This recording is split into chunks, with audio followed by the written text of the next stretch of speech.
Ladies and gentlemen, welcome to the Solution Podcast. It's the solution. Yes. It's the solution, ladies and gentlemen. We are here for the truth. That's what we are here for. It's the Solution Podcast. Let's get to the solution. Let's work out these problems. Let's get to them. Let's tell them the truth. Let's stop the lies. Let's give them the evidence. The Solution Podcast. We got you, ladies and gentlemen. I hope you stay tuned. I hope, comment. Hold on. Let me say that again. I hope you comment, like, and subscribe. We've got you. We're gonna tell you the truth. We're not gonna lie. And don't forget, ladies and gents, if you're not part of the solution, you're part of the problem.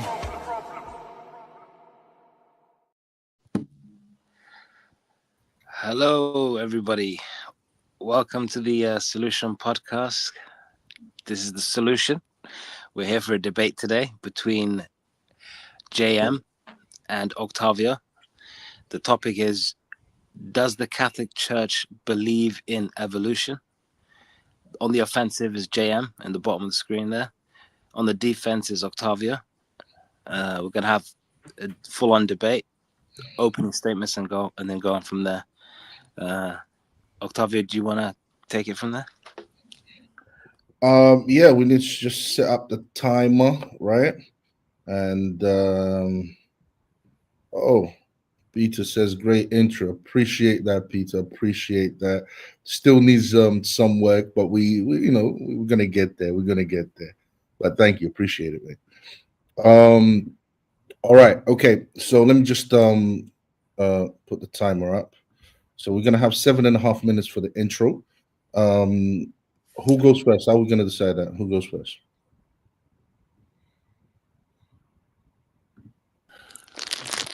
I can decide randomly. Yep, go ahead. JM, you want to go first? Yeah, I could go first. All right. Okay, so this is the time. This is the time with JM. I'm going to start to share my screen. Yeah, when you're ready, just let me know. And okay, 1 second. Since JM is going to be sharing a screen, I might as well have a secondary timer. So it doesn't. Just in case. Yeah, that makes sense. This is going to be sharing. I'm having a problem sharing my screen here. Just whatever you've got to share, just let me know, and I'll just put it up. I'll stop sharing my screen. Okay. In case. So I'm just going. Do I go to present? Yeah. Yeah. Present, and then image file, or share screen. I don't see it yet. Okay, let me try this. I think I've got it here. You've done it before, isn't it? Yeah, I have. Why can't I do it here?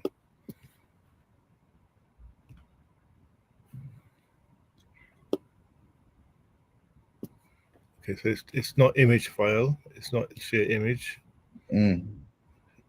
Slides and PDFs. Okay.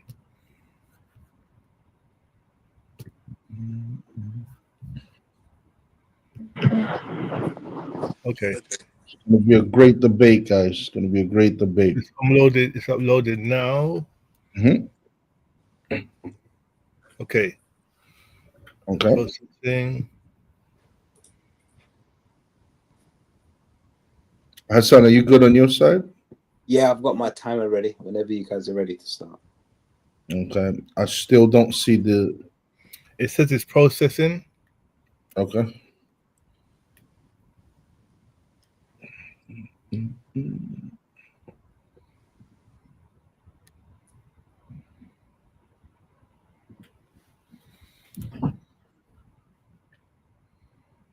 Is it still processing? Yes, it's processing. Oh, here you go. It's done now. You see There it? you go. I see it. All right. I'm assuming I can control it from here. Yeah, Jay. I should have expected anything less. All right. 7 minutes, Jay.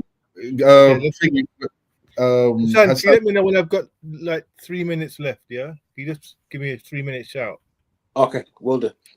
Okay, guys. So really, this is not really about whether or not the Catholics believe in evolution, because I'm going to show very. I'm going to start the time now, Jam. Yeah. Okay, yeah, I'm going to be showing very categorically that evolution is literally part of Catholic theology at this point. That's how far evolution has embedded itself into the Catholic, into the belief system, within its hierarchy. So this is about the extent of it. So I'm going forward. So I'm going to be using this term Catholic evolutionism a lot. Catholic evolutionism, as you can see, there's been books written about this. It's a belief that God is the ultimate creator and that evolution is a natural process guided by God. Now, I mean, really, I could end a debate here, because straight away we can see that we have terms like Catholic evolutionism, which clearly literally shows that evolution has embedded itself deep within the Catholic theology. However, I'm going to go step by step to show you how it happened and what the current status is within the Catholic Church. So this book here, The Origin of Catholic Evolutionism, kind of highlights the journey and how evolution has embedded itself within the Catholic doctrine. It highlights some. Oh, what's happened? It highlights some the 4th of 19th century scientists who might be called the pioneers of Catholic evolutionism. And you can read the names there. You've got a Belgian there, Jean-Baptiste, an English autonomist, George Mivart, an Italian autonomist, Filippo Di Filippi. And actually, when I read through this document, there was loads of scientists that they brought forward as being some of the pioneers for this Catholic evolutionism. And what were they doing? Essentially, they were showing how evolutionary processes are completely compatible with the Catholic doctrine. And that's essentially what they were showing. This kind of culminated in 1950 with, and I'm sure this is something that Nelson will be bringing up, this the 1950s Pope Pius's encyclical Humani Generis, which I'm sure Nelson will be pronouncing better than me. So let's have a look at what this Pope had to say in this document. So this is the source for it. Okay, it's written in 1950 by this Pope Pius, and this is paragraph 36. The Church does not forbid that research and discussions on the part of men experienced in both sacred theology and human science take place with regard to the doctrine of evolution, with regard to the origin of the human body as coming from pre-existent living matter. As we all know, evolution teaches this. It teaches that the human body was a process of evolving from pre-existent matter. So right there and then we can see right in that document, which is ironic that Nelson is going to use this to counter the argument, but I hope he doesn't skip this particular paragraph, because it clearly states here that this idea of human beings coming from pre-existent and living matter is a belief system very compatible with the Church. And yes, this was the first official acknowledgement that evolution could be studied as a serious hypothesis. Moving forward to 1996, one of the most famous popes to ever live, I think, is Saint John Paul II. So in his speech at the Pontifical Academy of Sciences, he emphasized that today, more than a half century after the appearance of Humani Generis, well, he's referencing the document that came out in 1950. He says that new findings lead us towards the recognition of evolution as more than a hypothesis. So again, this is the leading, and people have to understand the significance of the Pope to Catholics. The Pope is a direct representative of God in their minds. He is the leader of the Catholic Church. What he says essentially governs what the Church believes. He is the head person of the Catholic Church. 2 minutes and a half. Thank you. Left, yeah? 2:44. Yeah, 2:44. Okay. So this is interesting because in doing this research, I came across a Catholic website that actually tried to kind of explain his words in support of evolution, highlighting that presumably if he had not meant the word evolution to include the evolutionary origin of the human body, he would have said so. Indeed, on an earlier occasion, he had explicitly said that from the view of the doctrine of the faith, there are no difficulties, and I think I've missed out the rest of the text here, but basically he was showing that there's no difficulties in combining or for the church to be entertaining the idea of evolution. I could keep going with popes, guys. This is another pope, Pope Francis. What did he have to say in 2014? Evolution in nature is not inconsistent with the notion of creation. The theories of evolution and the Big Bang are what? Are real. Moving on. When we read about creation in Genesis, we risk imagining God as a magician with a magic wand able to make everything, but it is not so. This is the same Pope, essentially denying the creation story in the Bible by suggesting that God is not able or does not have the ultimate power to create anything from nothing. Now, what's interesting is that I started to look into some of the how long have I got left, Hassan? 1 minute and 15 seconds. Okay, I'll finish on this one. So what's interesting is that in so many of these Catholic websites and some of these Catholic origin stories online, we see this constant revival of evolutionary theory.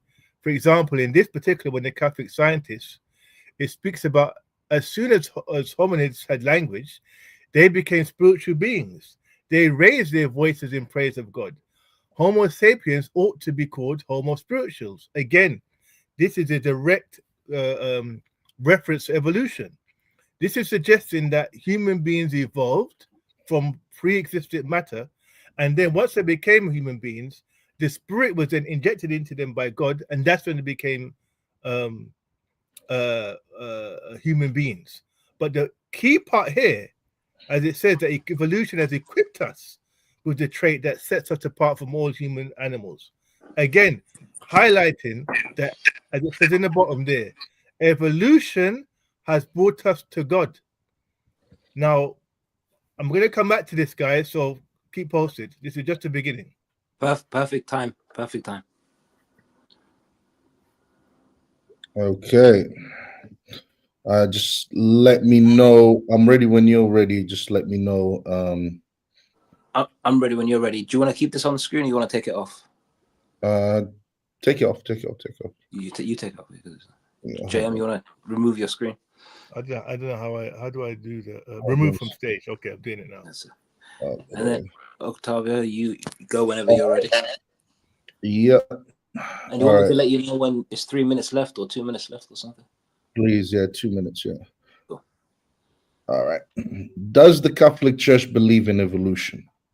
That's a good question. Does the Catholic Church believe in evolution? The answer is no. It does not believe in evolution. The Catholic religion, not the opinions of Catholics. Let me emphasize that. The Catholic religion, Catholic Church, not the opinions of Catholics. Okay. Popes can also have opinions, guys. All right. So the Catholic Church, not the opinions of Catholics. This is an important distinction to make. The Catholic Church does not believe in the evolution theory. The first evidence I will provide to prove that the Catholic religion does not believe in the evolution theory is the fact that the Catholic Church does not have an official position on the evolution theory. You can Google this yourselves.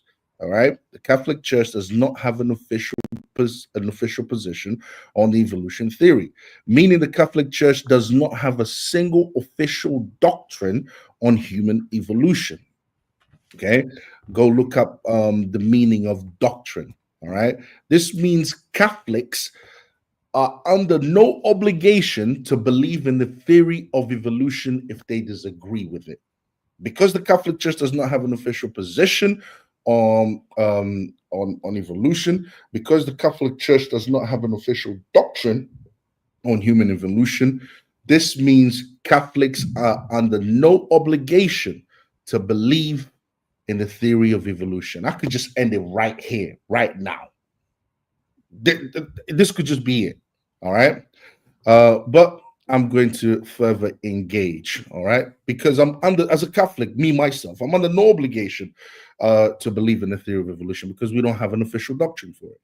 The second evidence I will provide to prove that the Catholic Church does not believe in the human evolution theory is the fact that the Catholic Church rejects atheistic evolution, meaning evolution that denies God or meaning evolution that denies God or God's role in the evolutionary process if the scientific evidence is factual, of course. For example, the Catholic Church teaches definitively that the human soul is directly created by God and is not part of the biological process if the evidence for human evolution is valid. This is indisputable evidence that the Catholic Church does not believe in the theory of evolution, because the theory of evolution does not address the concept of a soul, and the scientific community does not consider the soul to be part of the physical world that evolution explains. Okay? Again, I could just end the entire debate right now, just off of that, just on the strength of that alone. The third evidence, but because I'm a merciful guy, I will continue. You know, I like to be charitable. It's part of who I am. The third evidence I will provide to prove that the Catholic Church does not believe in the theory of evolution is that according to encyclical Humani Generis of the Holy Father, Pius XII, the Church only considers the evolution theory valid in as far as it inquires into the origin of the human body as coming from pre-existent and living matter. I'm actually quoting from the encyclical itself, Humani Generis of the Holy Father Pius XII, Pope 12. Okay, what does this mean? This means this goes against the theory of evolution, as evolution does not explain the origin of single-celled organisms. And when we do look at the origin of single-celled organisms, we know that it says that life comes from non-life. Please look into the abiogenesis theory, okay? Now, if the Pope is saying that the requirement is that life comes from life, and the evolution theory teaches that life comes from non-life, then the evolution theory becomes now null and void. My opponent will argue that because the Catholic Church does not condemn or prohibit the belief in evolution, then this means that the Catholic Church believes in the theory of evolution. This would be incorrect, of course, for the reasons I already explained, which is that the evolution theory rejects that humans have a soul that was specially created by God, and that it did not evolve over a period of time. Since the evolution theory rejects this compulsory teaching by the Catholic Church, there is no way the Catholic Church can believe in the theory of evolution as taught by Darwin. 2 minutes and 25 seconds. Yeah, I think, yeah, that's what I'm going to do with these last 2 minutes is basically just explain myself by saying that, by just explaining, guys, give you summary. So because the Catholic Church, you've got Darwin evolution and you've got the evolution theory that would be accepted by the Catholic Church if it had an official position, and that is one that requires a soul to be present, a human soul to be present. Now, the Catholic Church is saying because the Darwin evolution theory does not have that, does not accept human soul to be part of the evolution process, then that means that the theory of the Darwin theory of evolution is at odds.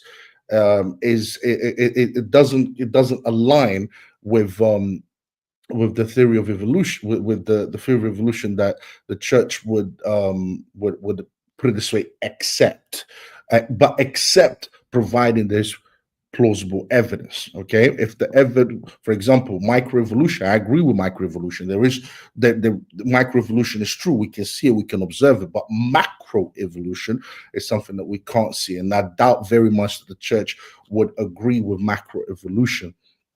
With macroevolution, but microevolution is something that we see, and I doubt that the Catholic Church would actually reject microevolution. So that's what I mean. So yeah, I would just end it there, and let's go. Cool. End the clock now. Mm-hmm. Good. Now we're going on to the next stage, Okay. which is rebuttals. So it will be a 5-minute rebuttal. Mm-hmm. Each. I don't know if you can hear me, JM, just to make clear. Yes, I can hear you. I need to share my screen in my rebuttal. Is that all right? Yeah. No, that's perfect. That's perfect. So 5-minute rebuttal. So the rebuttal essentially would be you making a rebuttal to his opening statement. Yeah. And Octavio making a rebuttal to your opening statement.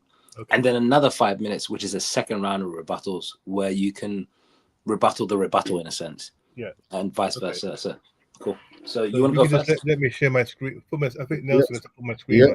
Hold on a second. Guys, just give me a second. Let me just get a piece of paper so I can write down. Pause. Yeah. 1 second. So, guys, can you guys hear me? Yeah. We can hear you. Yeah, but we're just going to wait for Octavio just to come back. I think he's getting a pen and paper. I don't think he can hear you. He's away from his desk. So.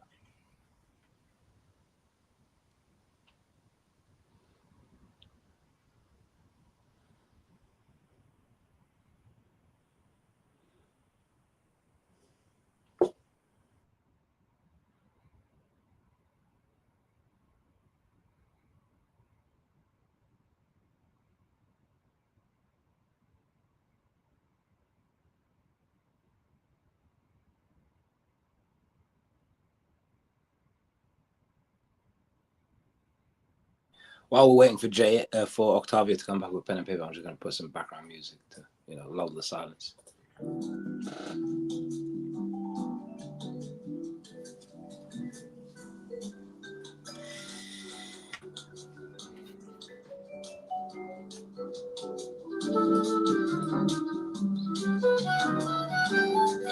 Like the music. Like the music. You're back? Yes, I am. Perfect.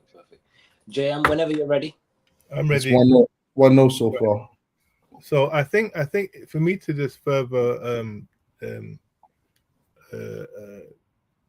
highlight how much this theory of evolution has embedded itself within the Catholic leadership, the religion, the theology, everything associated with the Catholic faith. What I'm going to do now is show you clearly here. So there's two concepts we have regarding the evolution of human beings, or the creation of human beings, whichever your standpoint is. There's polygenism. I don't know if I'm spelling that, pronouncing that right. I think I am. And monogenetic anthropogenesis. So monogenetic anthropogenesis literally means that we come from a common ancestor, which is obviously what the Bible teaches in creation theories, that we all come from Adam. However, the opposite of that would be polygenism, which basically says that human beings come from a variety of different origins. Now, to the Catholic leadership and the religion to be true to the Bible and true to the creation theory, they would have to believe in the monogenic anthropogenesis origin of human beings. But I'm going to read this to you here. Many Catholic theologians, starting in the 1960s, have tried to recast the doctrine of original sin in a way that would be consistent with what? Polygenism. So they are trying to not only are they pushing evolution, but now they're trying to frame the original sin with the idea that we had multiple ancestors. Okay, and in this sense, they believe that this effort was given added motivation by new genetic evidence that seems to be make monogenetic anthropogenists, that's us having one common ancestor, Adam and Eve, practically impossible. So now you have the Catholic theologians, and by the way, none of these people are excommunicated. These are not people that are held up as in Catholicism as people that need to be thrown out or heretics. They sit deep within the Catholic leadership, espousing these views. And that's an important, and that just, again, this is just to show you how much this idea that Nelson keeps trying to say that there's a difference between the Catholic, random Catholics and the church. No, the church is made up of people. You have a leadership. You have prominent people within the church. If they are the ones that are pushing these types of theories, that represents the Catholic Church. That's important for me to make clear. 2 minutes. And guys, I just want to highlight how much of the level of heresy that we're seeing here with regarding that last statement. Clearly, within the Bible, it's very clear that that it says clearly in many scriptures that God created everything, the heavens and the earth. There's a part where he talks about God created. God had Adam was already existed when the animals were around, so there wasn't this continuation, which the Catholic Church is happy to promote. The idea of human beings coming from pre-existent life forms. This just literally shows you that these pre-existent life that all creation was around at the same time, directly going against what the Catholic Church is pushing. Again, 5 books for Catholics, another Catholic source. We need to educate people about evolution because there is no reasonable alternative scientific proposal. This is coming from the Catholic Church.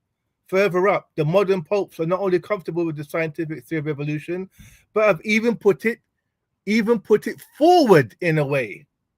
The leadership of the Catholic Church putting evolution theory forward. Again, Catholicism and evolution. Again, a book promoted by the Catholic University of America, pushing the idea of creation through evolution. Another book by Catholics, Creation Through Evolution, pushing the idea of creation coming through evolution. Again, these books are sold on Catholic websites. The authors are not excommunicated. The books are still there to be bought on Catholic websites. This is a very interesting character. We've got the famous Pope there that passed away recently, but I want you to pay attention to his close friend on the right-hand side. Let's have a look at who he is. 5 seconds. This guy is, okay. What I'm going to do, guys, I'm going to come back to him on my closing. But that could be very interesting. But I'll come back to him later. Thank you for sticking to the time limitation. No problem. Octavio, whenever do you want to remove it? Yeah. 5 minutes. I'm just gonna share my screen as well. Perfect. Just bear with me for a moment, please. Okay. I'll just do a quick rebuttal on that one. Whenever you're ready. Hold on. Yeah, I'm ready. Cool. Start. Okay. JM mentioned evolution has embedded itself on the Catholic Church. I just want to debunk this idea that evolution has embedded itself in the Catholic Church. No such thing has happened. Evolution is a secular theory that had to be addressed. And the Catholic Church will address, just like the Catholic Church addresses many issues in society. Ever since we had the split between church and state, the Catholic Church has had to address a lot of what the secular ideology has produced, like abortions, contraceptions, you name it. And the theory of evolution is one of those ideologies that the Catholic Church also had to address. Why? Because it directly impacts its followers. So it hasn't embedded itself in the Catholic Church. What the Catholic Church has done is it has addressed it. Now, My brother here mentioned polygynism, and he accused the Catholic Church of practicing polygynism.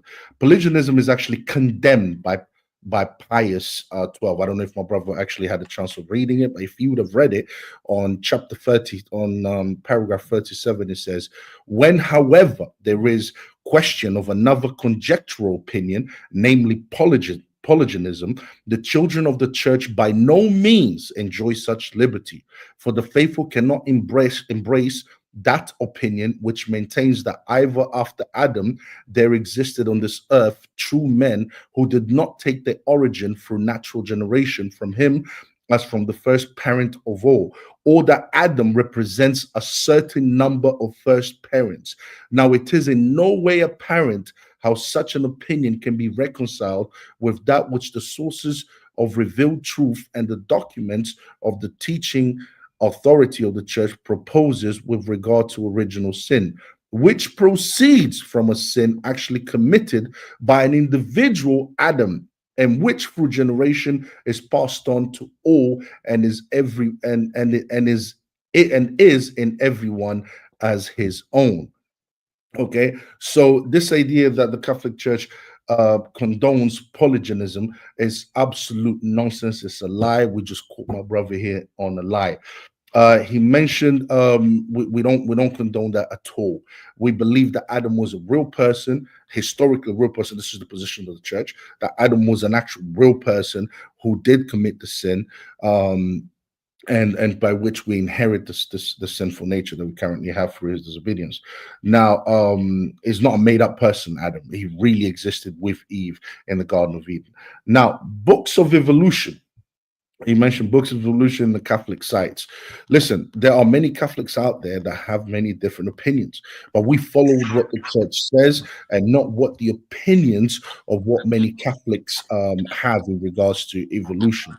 1 minute and 52 seconds.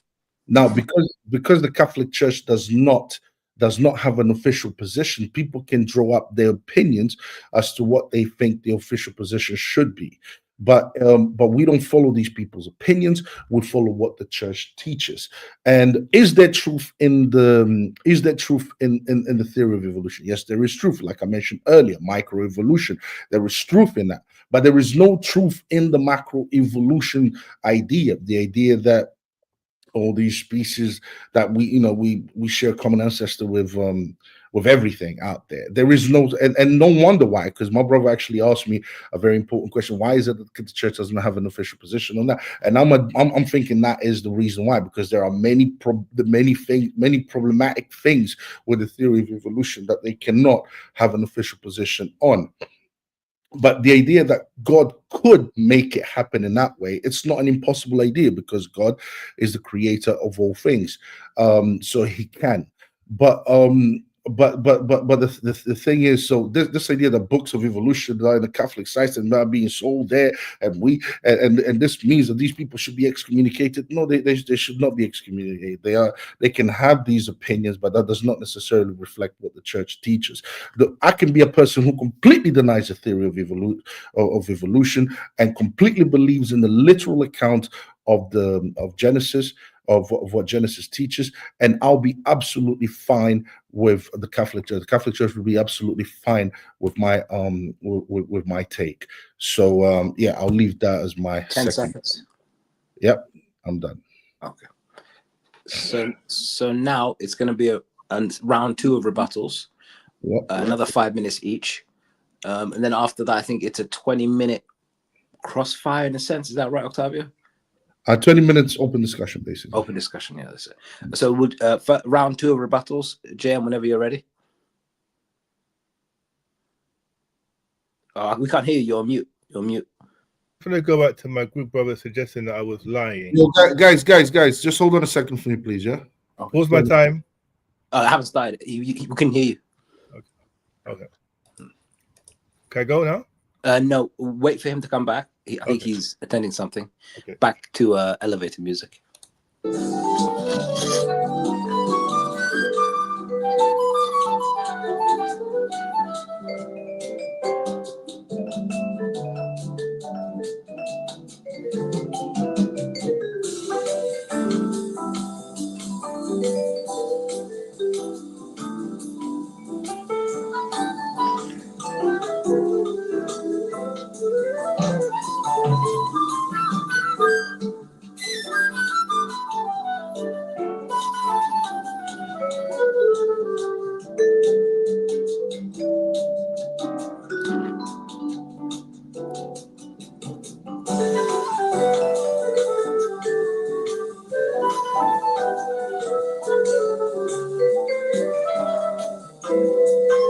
And the win is back.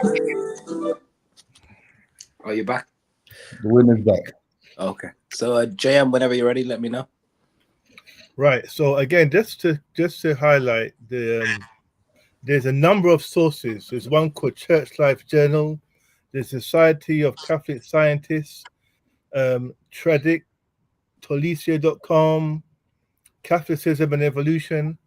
That's where that source, this quote here about many Catholic theologians dated in the 1960s, this quote here, this is not my words. This is directly from sources such as the Catholic Scientists. So I'm not the liar, Nelson. Speak to your fellow hierarchy within the Catholic Church and call them liars. Don't call me a liar. And let's move forward. Right. So this person here, as I mentioned before, Robert Barron. Okay. Very interesting character, Catholic. As we can see, go one step back. This is the type of level we're talking about, guys. Not anyone gets face to face with the Pope. An American Catholic author. He believes that evolution can be understood as God's or nature's method of creation. He goes on to argue that science and faith can coexist and that faith in a creator is not inherently incompatible with the theory of evolution. Evolutionary biology, anthropology, oh, this is interesting, guys, and chemistry might give us a fresh insight into the etiology and physical dimension of what? Same-sex attraction. How interesting. So not only is he now endorsing the theory of evolution, he's linking this theory of evolution to same-sex attraction. Interesting. Okay, let's move forward. Again, another good source here, guys. This is a very well-known Catholic author called Tom Hopes. He's excited because the most anticipated Catholic book of the year has been released. Well, mostly anticipated by him, he says. And this is a book called From the Dust of the Earth. Benedict the 16th, the Bible, and the Theory of Evolution. For years, he doubted that both human evolution and the biblical account of the special creation of human beings could be true. I knew Catholics were free to believe in evolution or not, but accepting it always felt like a kind of surrender to me, as if we had to cede something central and pretend it didn't matter. This is the key part, guys, and I can't read that because it's so small. So can you read that part in the red, Hassan, or someone? Because I can't read it on my screen. Actually, no, I can read it from my own thing here. This is a very important part. So it says there, why people worry about the church's expanded acceptance of evolution. So again, guys, an example of the church, the embeddedness of the evolution theory to the church. It's 1 minute, deep. 49 seconds. It's very deep. And Nelson can pontificate and talk about random Catholics here and there. This is a core belief. And what I'm going to say also in closing is that, Nelson, this is me offering you a bit of solace now, because I know you've lost the debate. I've exposed that, Catholicism and evolution, they go hand in hand. But I want you to know, Nelson, because I believe this debate came out of a crisis of faith.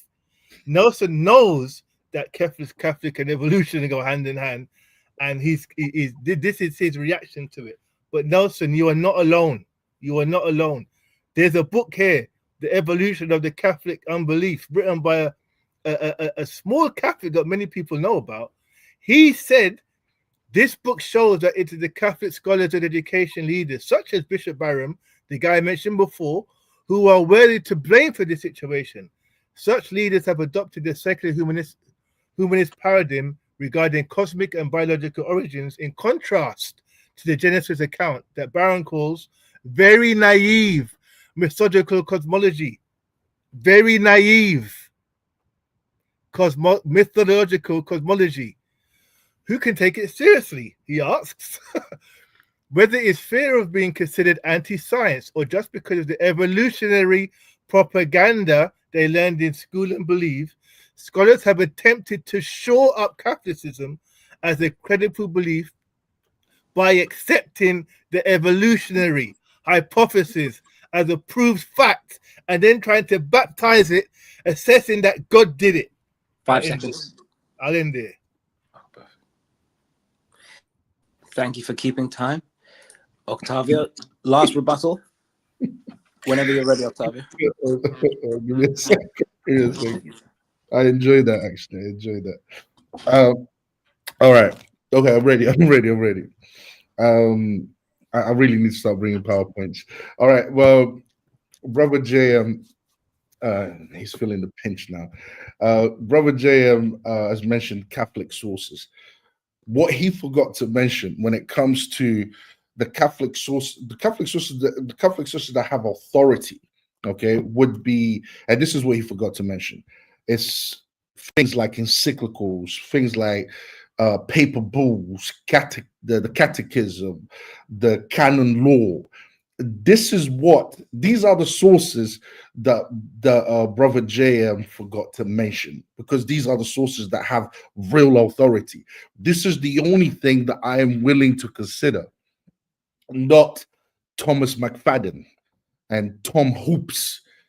I don't care whether they were bishops or they were priests or regardless of what their role in the church is, and their motivations are. I'm not willing to consider any of that as valid, because what they write has no weight on the faithful. When I say the faithful, I mean the followers, because what has weight on the faithful and on the followers is, like I said, is the catechism, is the canon law, the paper bulls, the encyclicals. This is the authority. And like I said before, right at the beginning, when I said I could end the debate right now, because the Catholic Church has no position when it comes to, and guys, I invite you guys to please do your research. I said the first evidence I will provide to prove that the Catholic religion does not believe in evolution theory is the fact that the Catholic religion does not have an official position on the evolution theory. So because this is a fact, and again, my brother JM hasn't addressed this fact. My brother JM hasn't addressed the fact that the Catholic religion, if it was to believe in the theory of evolution, it would require the human soul to be present on the human being. And this is something that Darwinist evolution theory denies. He hasn't addressed that. So that would immediately stop us from believing in the Darwinism theory of the Darwinism evolution theory, because guess what? One of the requirements that the church would demand from the Darwinism evolution theory is that the human soul would be present, and that human soul would have been had to be created by God in a special way. So because he hasn't addressed this, he actually lost the debate. He lost the debate a long time ago because he hasn't addressed none of the issues. He keeps bringing up Catholic sources from people who have no authority in the Catholic Church at all. And the fact that me as a Catholic, I can completely reject the evolution theory and completely side with the creation story to the literal creation story recorded in the Bible, just proves that the Catholic Church is not not pro-evolution at all. Okay, so none of what I said he has engaged with. He keeps bringing up Catholic source. I told him not to do that, and he carries on. He carried on doing it. And people that have no authority, and as if their opinions matter, that doesn't have an impact on me as a follower. And people are allowed to have their opinions. That does not mean you immediately are going to get excommunicated if you have an opinion contrary to the Catholic Church, unless, of course, the Catholic Church has a dogma or has a doctrine saying that this is what you have to follow, and if you go against that, then yes, you can be excommunicated. Again, as you can see, Brother JM has lost the debate. This is really, really, really sad. Sorry, how long have I got? 45 seconds. 45 seconds. Yes, and I just want to emphasize again on the fact that for the Catholic Church to accept the Darwinism theory of evolution, they would have to how do I say this? They would have to accept the fact that the so-called ape or the so-called human being would have to have a human soul created by God. And Darwin and people that believe in evolution theory, the scientists, do not believe in the human soul. They only believe in the naturalistic process of evolution. So yes, my brother lost the debate. So sad, Jan. 5 seconds. Nice attempt though, but you failed. All done. Time done. Now I'm gonna go straight to the 20 minutes, and I'm not gonna put the clock on the screen because I guess you guys might want to put something on the screen as well yourselves. Whenever you're ready, this is an open discussion where you can talk to each other. One person politely brings up a point, the other person responds, vice versa. A healthy flow of communication. I just want to bring my screen up quick. I just want to address something that Nelson said. As soon as you put the screen up, I'll start the timer. Now, so Nelson said that I didn't address the issue with the souls, and I did do that. Hold on, bro. Hold on. Can you just start the timer again?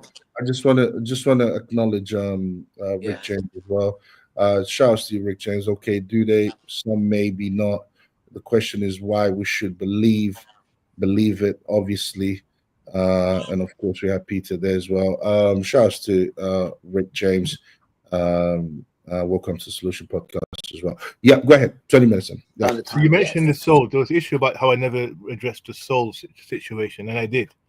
So here in this, I reference the Catholic scientists. So if I'm going to read this out again. From the origin of there's a Solution Podcast thing in the way here, so I can't read this. I'm going to go down a bit. As soon as hominids had language, they became spiritual beings. They raised their voices in praise of God. This literally highlights the fact that these Catholic scientists believe, that human beings evolved to the point of a humanoid and then became spiritual beings. Again, this is a belief in the evolution of a human being from pre-existing life forces, which is what evolution is. Sorry, JM, you said this had something. Let me just make a point. So I want people to understand how much this deviates away from the creation theory in the Bible. And this is the part I'm going to focus on now. The Bible clearly states that there was no pre-existing life forces. Adam was made whole as Adam, okay? Along with the animals. There's no theory of there being pre-existing human beings, and Adam came along, and then the spirit was infused into him. This is not biblical. This is not the creation theory, which is why one of the that bishop. James, this is supposed to be James. Supposed to be open discussion, bro. You're taking up their time. Let him round off. Let me just round it off, and then I'll let you go. Which is why, going back to this slide here, we have this type of heresy going on. I can't see because the comment, yeah. The comment, yeah.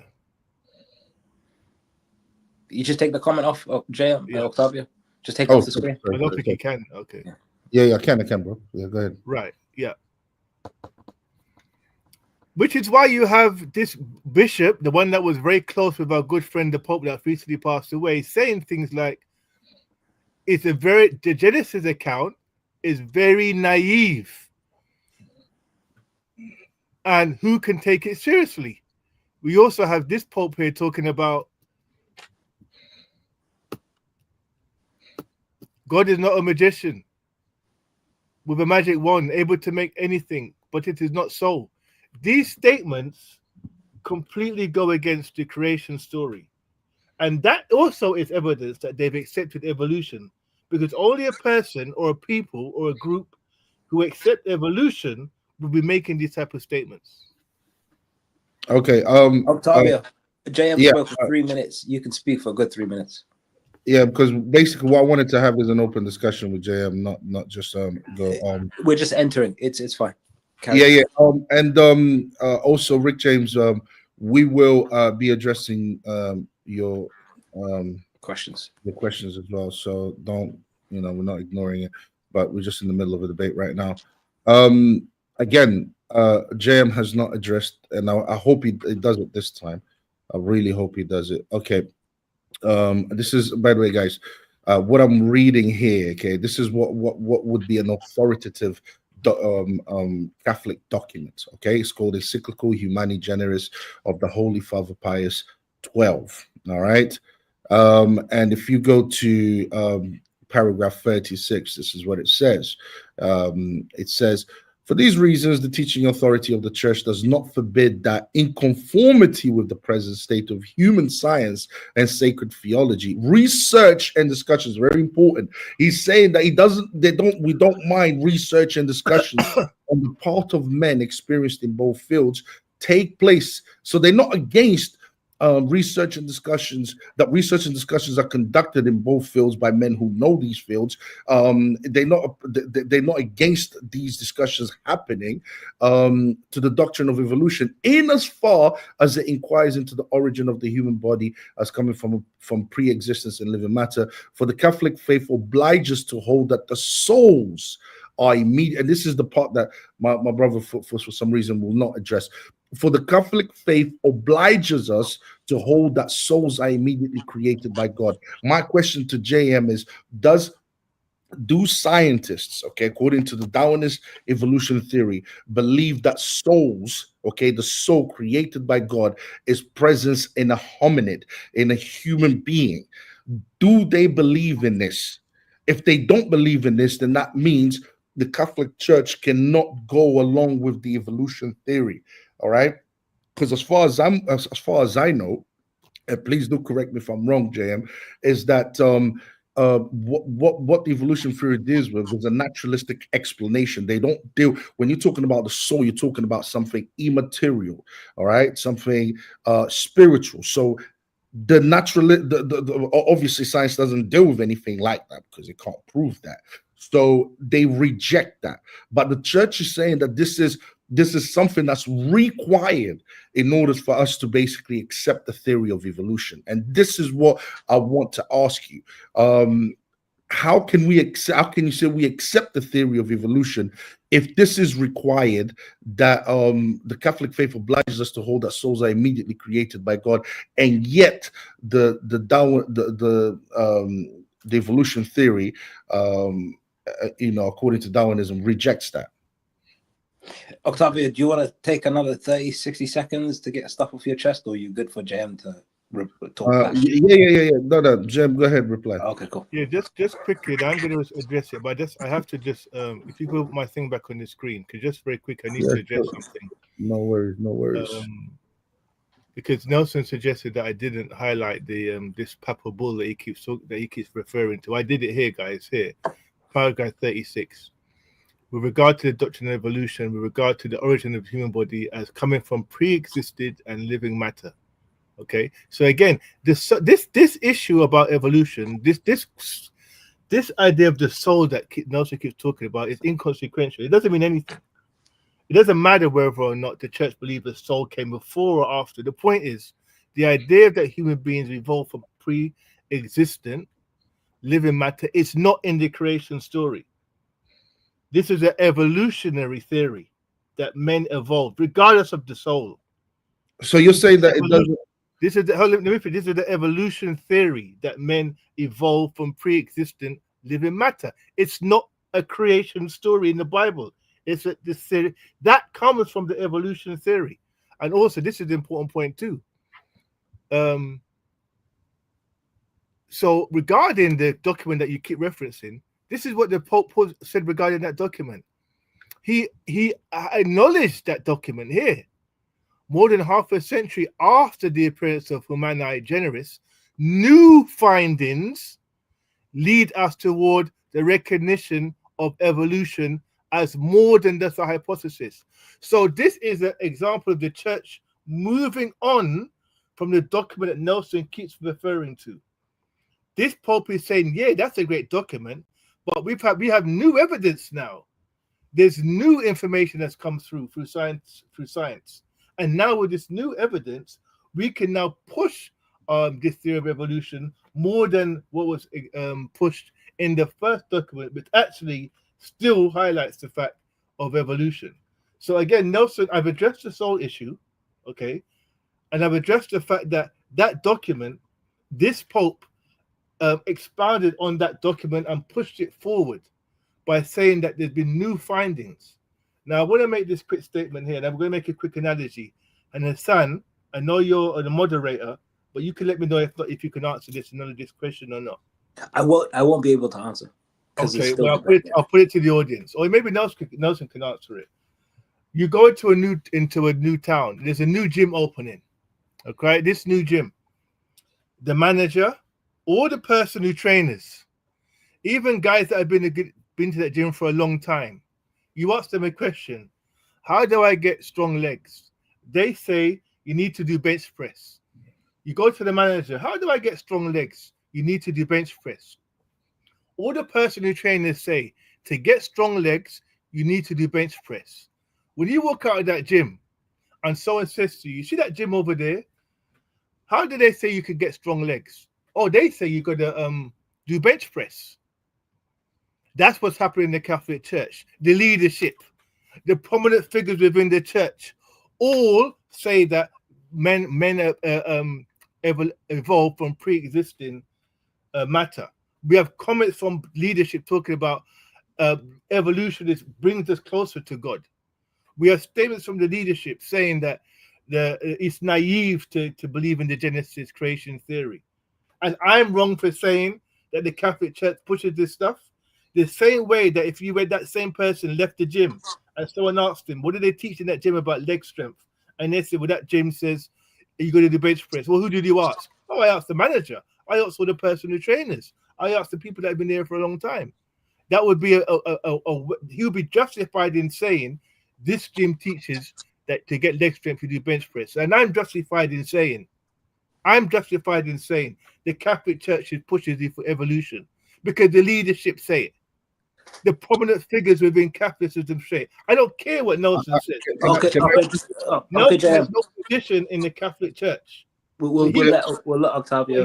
What he says is inconsequential. It's what the leadership say that makes sense. We'll let Octavio have a good time, to respond to. Well, how long was that? How long was that? It's about 5 minutes. Okay. Again, as you guys have noticed, JM has completely and if this is the attitude that he's going to take, then he has to be consistent. He has completely not addressed the church's position of the soul of the human being having to have a soul. Okay.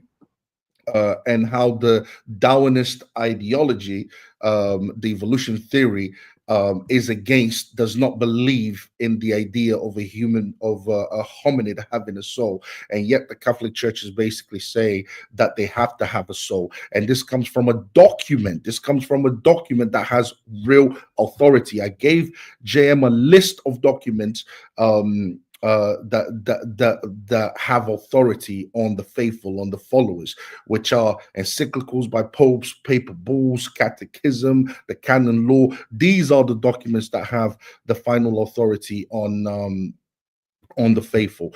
And as you can see, JM has not addressed it all. And if he says that this doesn't matter, then it doesn't matter anything that he basically brings up regarding what this bishop said or what that bishop said or whatever. If we're going to ignore an encyclical by a pope which holds authority and a view that goes against the mainstream view of the evolution theory, okay, which is that a hominid must have a soul, that a human being must have a soul. If you're going to ignore the church's position on that, then we might as well just ignore everything that any other Catholic says. We might as well just do that. He mentioned again, he did not address this when I talked about the fact that the evolution theory, one of the requirements of hold on, let me actually just check my notes here quickly. Just hold on a second, guys. One of the requirement is that is that, yeah, it says here, it says on the encyclical Humani Generis of the Holy Father Pius 12, it says it, in as far as it inquires into the origin of the human body as coming from pre-existent and living matter. Okay, I basically explained that this goes against the theory of evolution, as evolution does not explain the origin of single-celled organisms. He hasn't addressed that. And when we do look at the origin of single-celled organisms, we know that it says, excuse me, that life comes from non-life. All right. When we look at abiogenesis, all right, the idea is that these single-celled organisms are coming from non-life. And this goes against, again, this goes against what the Pope says about life having to come from life. So the theory of evolution would be completely discounted. You'd have to throw away the entire evolution theory, because the evolution theory suggests that life comes from non-life. Where do you think the single-celled organism comes from? Okay, it comes. Where does it come from? Where do they say it comes from? You have to look at the theory of biogenesis. A bunch of elements came together, and somehow a single-celled organism came from that. That's the thing. So the Pope is basically saying life comes from life, and there's no way you can justify this by saying, if they start saying that it comes from non-life, then that goes against the what the Catholic Church teaches. Again, opinions by Pope John Paul II. Why didn't Pope John Paul II, one of my favorite popes, by the way, but not when it comes to his ideas on the evolution. Why didn't he write a paper ball? Why didn't he write an encyclical? Why didn't he write some kind of authoritative document in order to address that? He basically just gave his opinion. Okay, he gave his opinion on what probably he's been told about about the theory of evolution. They probably told him, yes, there's I call them conjectures, by the way. There's facts, which just a bunch of similarities, and they call it facts. He probably was just saying that, but then again, he never addressed it in the proper papal authoritative document. He never did that. Why is that? The fact that my brother cannot reply to everything that I've just mentioned, it just proves that he lost the debate. Now we can do a crosstalk, so you can don't wait for the other person to just ask your questions and make your points, but not necessarily waiting too long for the other person to stop to point out where you see the real issue is. Karen, 4 minutes. I have a question, and I just want to highlight again. I'm going to read out just a quote here from Pope Francis. Evolution in nature is not inconsistent with the notion of creation. The theories of evolution and the Big Bang are real. The theories of evolution are real. I'm not asking a question now. Let's go back to the document that Nelson very happy likes to quote a lot. The origin of the human body as coming from pre-existent and living matter. Where did that theory come from? That theory? Yeah. Well, it comes from evolution. Okay. All right. And not necessarily. I'm done. Next question. You can ask the question now. There's do you agree that there's truth there's that you're stumbling, bro. You're mumbling. Let me phrase the question this way. I'm thinking of the best way of phrasing it. Is there truth in the evolution theory, would you say? Or some truth, or any truth in the evolution theory? With regard to human beings and the creation of human beings, no, there isn't. I believe in the creation. Let me clarify my position. Mm-hmm. I believe in the creation theory that God breathed life into human beings. There was no pre-existing living matter that human beings evolved from. That comes from, as you've highlighted, that comes from evolution, and I don't believe in evolution. No, I'm not asking that. I need you to answer my question. Is there any truth at all to any part of the evolution? I'll give you a quick reply, an example of a reply. I don't agree with macroevolution. I'm asking you, is there any truth at all that you would say, yes, when it comes to this part of evolution? I agree, for example, with microevolution. Is there any truth at all in evolution theory? No. None whatsoever. No. Okay. All right. I disagree because microevolution has been figgy.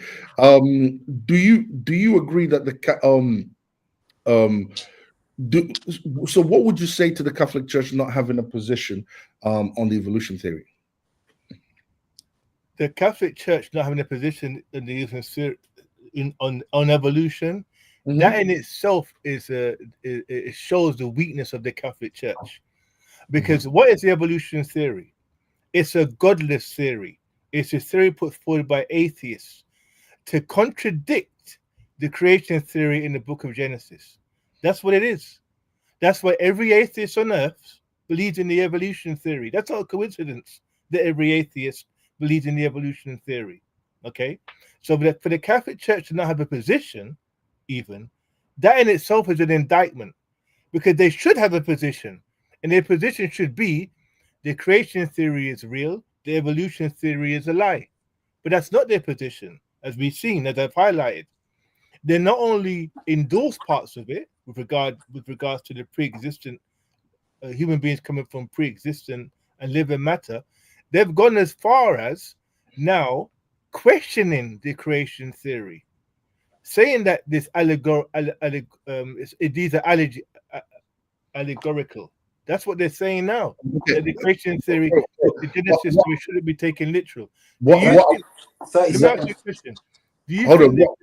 Okay, go ahead. You guys, sorry. What I'm basically getting at is if the Catholic Church does not have a position on the evolution theory, how can you accuse the Catholic Church of agreeing with the evolution theory when one of the requirements that they propose is that the human being has to have a soul, and that contradicts what the evolution theory teaches? Well, The time is finished. The time is finished. I'll let you finish, JM. I'll let you answer, and then I was just going to say that the evolution theory is not concerned with souls. They didn't care about whether souls, because it's a theory that's godless. So the concept of soul is not something that they would have even thought of.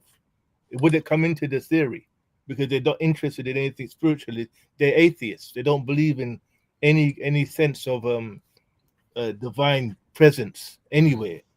So why would they introduce the theory of a soul into it? They wouldn't do that. Do you want to move on to conclusions, or do you want to respond, Octavio? No, we can move on to conclusions, and then we can carry on from there. Oh, so is it 5 minutes for conclusions? Yeah, 5 minutes for conclusions. Okay. JM went first last at the beginning. Do you want to go first, Octavio, for your conclusion? How does it work? So Jem goes first. Either way, I'm happy. Either whoever wants to go first, I'm cool. I don't mind going first. When JM says the fact that my final conclusion, when JM says the fact that the church does not have an official position, that shows that the church what was the word that you used, JM? Which one was that? Sorry. The fact that the church does not have an official position on the evolution theory. It's an indictment. It's an indictment on the church. It's an indictment on the church, right? Okay, that's personal bias. That's an opinion. That's not true. The fact that it could be for many reasons. It could be because the church, for example, sees that there is some truth, like for example, as far as microevolution goes, sees that there's some truth in that, but it cannot commit itself completely to the full truth of it, because there are inconsistencies and there are things that contradict what the Bible teaches. So therefore, it will not have an official position on it. So when James says it's an indictment against the Catholic Church, it's basically just his opinion, his personal bias, his personal opinion. Again, none of the points that I really brought up was addressed. Again, I brought up, what did I bring up? I brought up what was actually written in documents that would be considered authoritative according to the Catholic Church. Brother Jam brought up a bunch of opinions from bishops or from people who believe that the Catholic Church should embrace the evolution theory. And that's basically it. That's not authoritative. That's not something that we follow. That's not something that we agree with. But the one thing that I forgot to ask JM is if God could do it, because let's not forget let's not forget about another thing. All right, the book of Genesis is not a scientific book. It doesn't go into the detail how everything came to be. All right, it's just basically gives you a story of which I believe fully, and I believe it has basis in history and so on and so forth. And by the way, guys, I'm not here defending the evolution theory. I hate the evolution theory. I can't stand it. I don't believe in it at all. I believe that evolution theory was created in order to create atheists. This is what I believe in, and I believe that if the church was to, and I believe that the official position of the church, if it ever does have an official position, should be to completely reject it. So that would be my personal opinion on evolution theory. So don't ever get it twisted that I'm out here defending the evolution theory. But one thing I'm not gonna allow either is lies. Is lies to be told that the Catholic Church does endorse that believes in evolution theory when it doesn't, and the Catholic Church has expressed its views on evolution theory, and what the evolution theory would require, and the fact that the evolution theory has come lacking shows that the Catholic Church is not on board with the evolution theory, which proves what I've been saying. Does the Catholic Church believe in evolution? No, because if it did, it would have to really believe in the evolution theory, which it doesn't. Why? Because a lot of what the Catholic Church requires from the evolution theory, cannot provide, cannot account for. So that's what I would say. How long have I got, Ref? 1 minute and 32 seconds. 1 minute, yeah, exactly. So, and you will notice as well during the debate that Brother JM has not dealt with the fact that the human being must have a soul.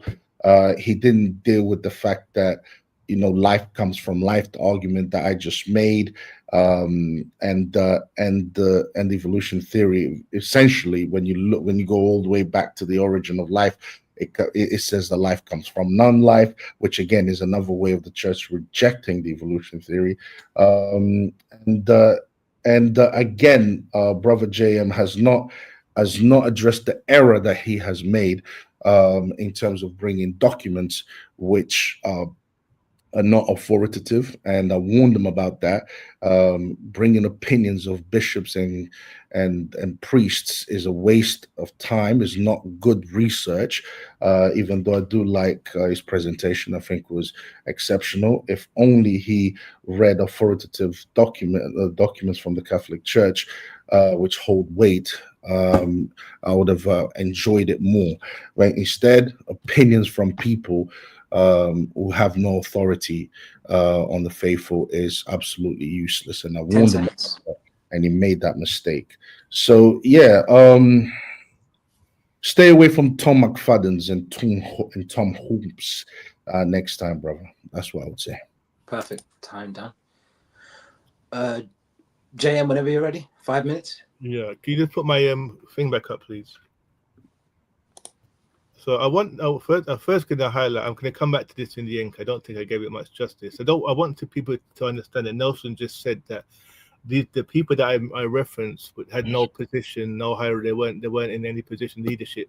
So let's just go back and let's have a look at some of the people that he mentioned.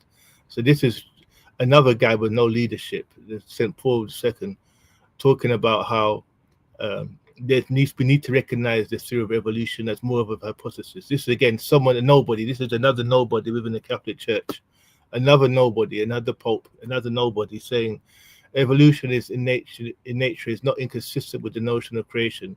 These theories of evolution and Big Bang are real. That's a second nobody. Let's look at another nobody here, the pope that just passed away. When we read about creation in Genesis, we risk imagining God as a magician with a magic wand, able to make everything, but it is not so. So these are nobodies, guys, that Nelson is referencing, that I'm referencing. These are nobodies. All of them pushing the theory of evolution. If they're nobodies, I don't know who's the somebody. If they're nobodies. But again, I want people to realize that for me, the fact that they're all these statements and all these people in Catholic positions of leadership are making these type of statements undermining the creation theory in Genesis. That's the real endorsement of an evolution. That's more endorsement of it than anything else.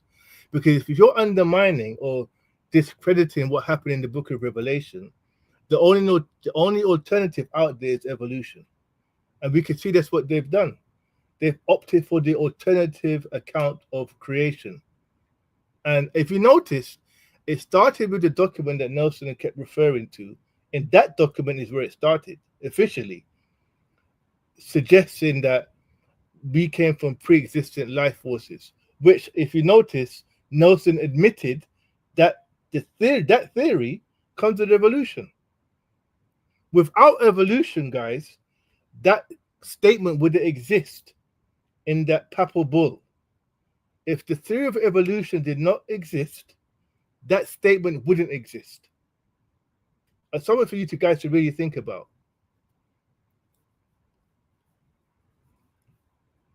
Again, I want to go back to this page here because I think I didn't do this part here justice as well. Because this book here, which I suggest Nelson gets, because he would actually, I think, from his position, I think he'll kind of resonate with a lot with what this person has to say. So the fact that we have this growing idea and concept of evolution within the Catholic theology has caused distress to Catholics. So it's not just me talking about it, guys. The Catholic Church endorsing evolution has caused distress to other Catholics. If these were minor people or not to be taken seriously, why would we have whole books written about it?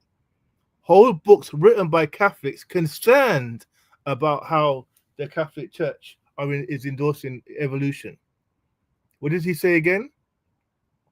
Scholars have attempted to shore up Catholicism as a credible belief by accepting the evolutionary hypothesis as a proved fact and then trying to baptize it by asserting that God did it. Priests doing this obviously find it true for them, but is it true? Is it actually true? Truth used to matter to Catholics. So again, I'm not the only person that's highlighting this. There's other Catholics that are talking about how this evolution theory is dominating the church and has become embedded into the doctrine of the church. So it's not just me doing it. And my thing is, as a Catholic, Nelson should be on my side, condemning it. But because he suffers from cognitive dissonance, he won't condemn it. And that to me is the saddest thing here. That, as I keep highlighting, if you don't stand for something, you're going to fall for anything. And this to me is an example of of a lot of Catholics not standing for something. We have one brave Catholic here who wrote this book, Thomas McFadden. I respect him. He's seen the heresy. He's seen the fact that you have prominent bishops, people that had close ties with popes, talking about the book of Genesis. If you believe it, you're very naive. Who can take it seriously?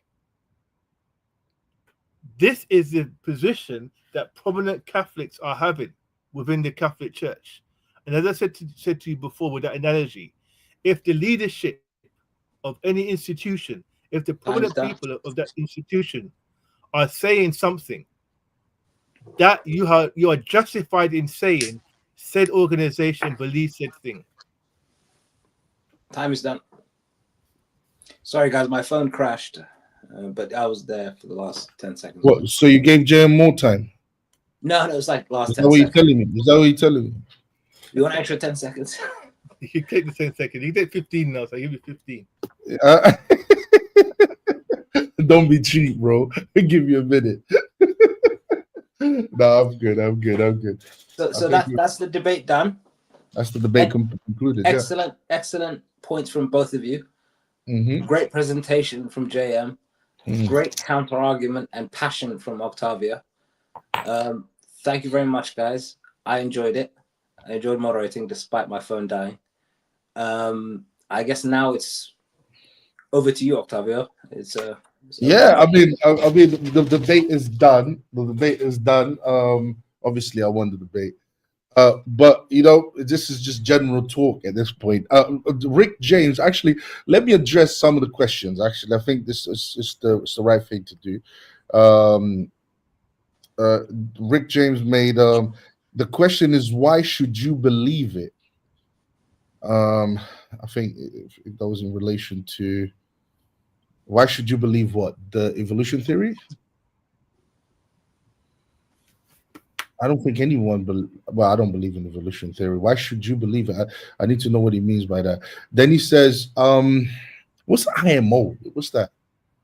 In my opinion, In my opinion, you should believe in evolution because of the evidence. We have seen mutation, which leads to advantages and possible disadvantages. We don't actually know the mechanics of it, though. Yeah, that's the thing. I mean, that's that in Talking like a itself. true Catholic. Um, uh, this guy. No, most Catholics, I believe, are actually anti-evolution. The thing is, he goes, we don't actually see the mechanics of it. We don't see any of it. Like as far as microevolution, we've always known that. I don't even like the fact that they call it microevolution. We see changes. You know, for example, if I want to breed the tallest like dog or whatever, we know what to do breeding wise and so on in order to get the tallest. You know what I mean? Like you get and so on. But that's nothing to do with that's something that we've always known. But the what the evolution theory it basically said is that you know that single celled organism somehow converted into all the living species that we currently have on Earth, like 8.9 million organisms, and that's something that we have never observed.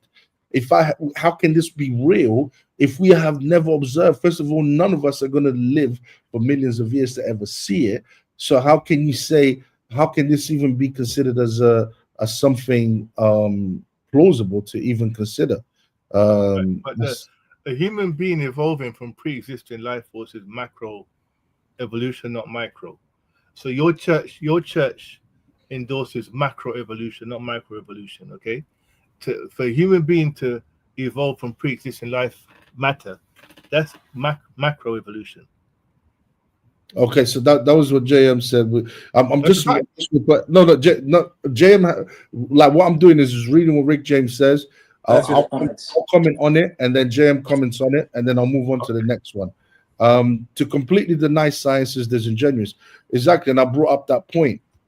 The microevolution, that's a fact, and JM completely denied that. He said that this is not true and all of that, when it is true. We see microevolution in real life. We see it all the time.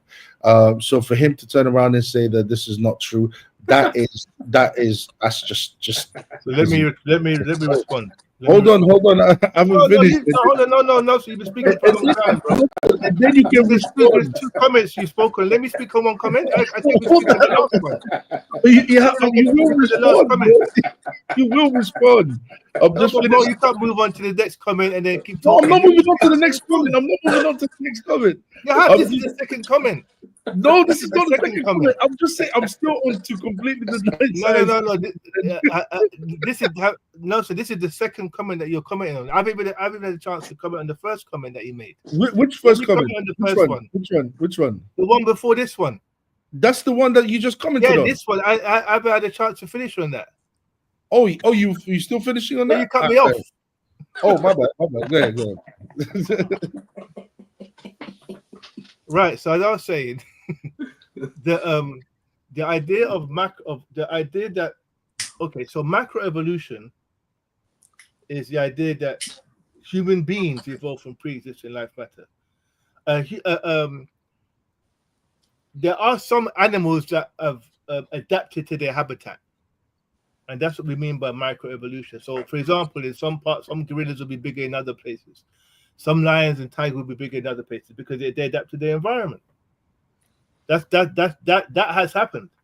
But what the church endorses is macroevolution, the idea that human beings, how we are now, is not how we always were. That's macroevolution. The Bible teaches how we are now is how we've always been. That's what the Genesis, the creation story is all about. Or for some reason, it said I'm going to be signed out. Are you finished? He's got a technical issue, it seems like. Signed out. What happened? I have no idea. Jim.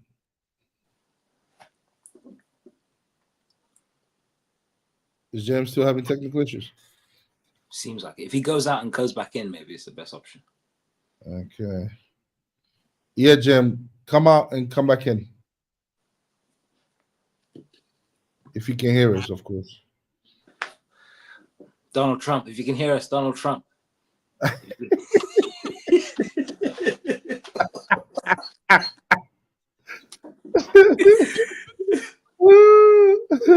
Please save us, Donald Trump.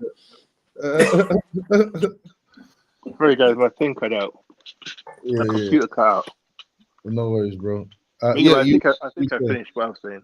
Okay, you finished, yeah. All right, so okay. So we went to the next comment, and you made your statement. So now I can make my comment on the second comment. To complete the nice science is the. I was finishing my comment and then you interrupted because I interrupted you earlier.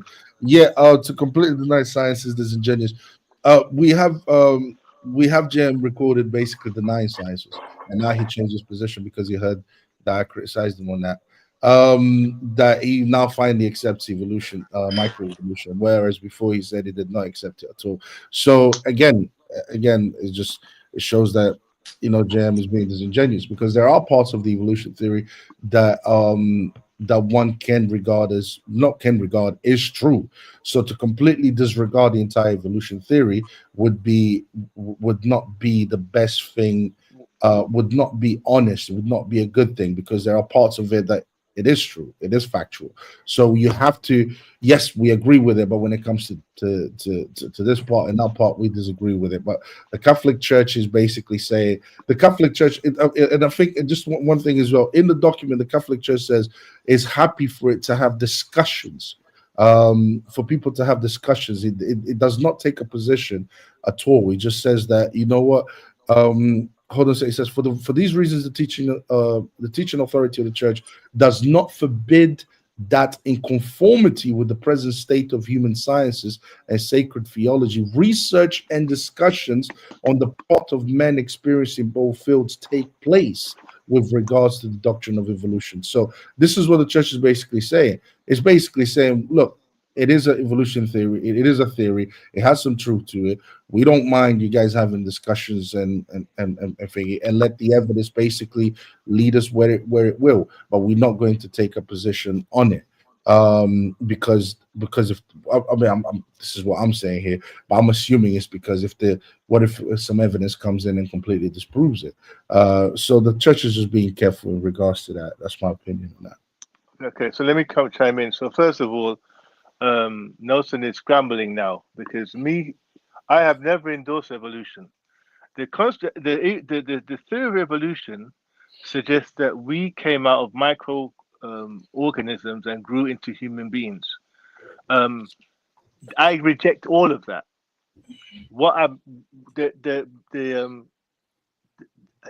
Animals adapting to their environment happened after God created the animal. Okay, so it's nothing to do with the theory of evolution. God created the animals, and the animals then, when they shifted around the globe, adapted. That's not in the theory of evolution. So again, wrong to suggest that I somehow am endorsing evolution. I'm clearly stating I don't agree with it. The concept of that we all evolved from these micro aneurysms is rubbish. I don't believe any of that.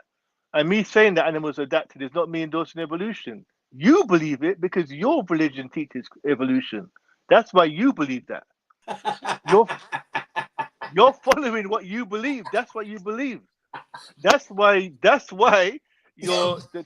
document that you keep pointing to, which keeps cutting you at the same time, which you don't realize, states an evolutionary principle in it. And you won't address that, Nelson. The fact that the document... Oh, it's cut off again. Again. the concept that we evolve from pre-existing life matter is in the document you keep referencing. Okay, without the theory of evolution, that wouldn't exist in that document, and JM, that are in you calling? itself is proof. Huh? JM, are you calling from Africa? Oh, you can't hear me. It's very bad. It keeps cutting out, No, but you're fine. You're fine now. we can Is hear it a you bit better now. now? Okay, Yeah, yeah. yeah. Yeah. So I mean, as I'm saying, the it makes sense for why Nelson would agree with evolution, because it comes straight from this is what his people, but this is what the leadership, one leader after the next, to the point where the one that died had the nerve to say that God is a magician and that he did not create anything out of thin air, when the Bible literally says that out of everything comes God. He's the creator of all things, seen and unseen. You finished? Yeah. Okay. I think I should address what you just said, but then I'll just be repeating myself. Um, hold on a second. Let me just move on to the thing. By the way, guys, if you look at the title of the debate, it says, "Does the Catholic Church believe in evolution?" I'm the one who's saying no, we don't believe in evolution. JM is saying we believe in evolution. I think I've proven that the Catholic Church does not believe in evolution quite successfully. Okay, what is our direct ancestry? Adam and Eve. That's our direct ancestry. Hassan, can you hear him? I can hear him. Yeah, perfect. Can you hear him? Hello? I can hear him. I can hear you, Jim. Can you hear us? Oh, very bad line. Again? Yeah, he can Jim, hear us. come out and come back in again.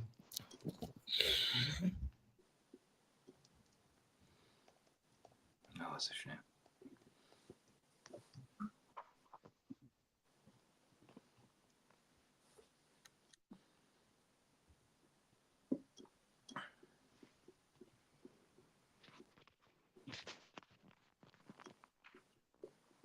Where's Jim? He's gone out again. Yeah, I think he's gonna come back in again. I can't comment because you guys are going back and forth. No, I'm basically. I think there's a lot of people commented, I guess. Yeah. No. It's just Rick James. I'm just answering Rick James. That's it.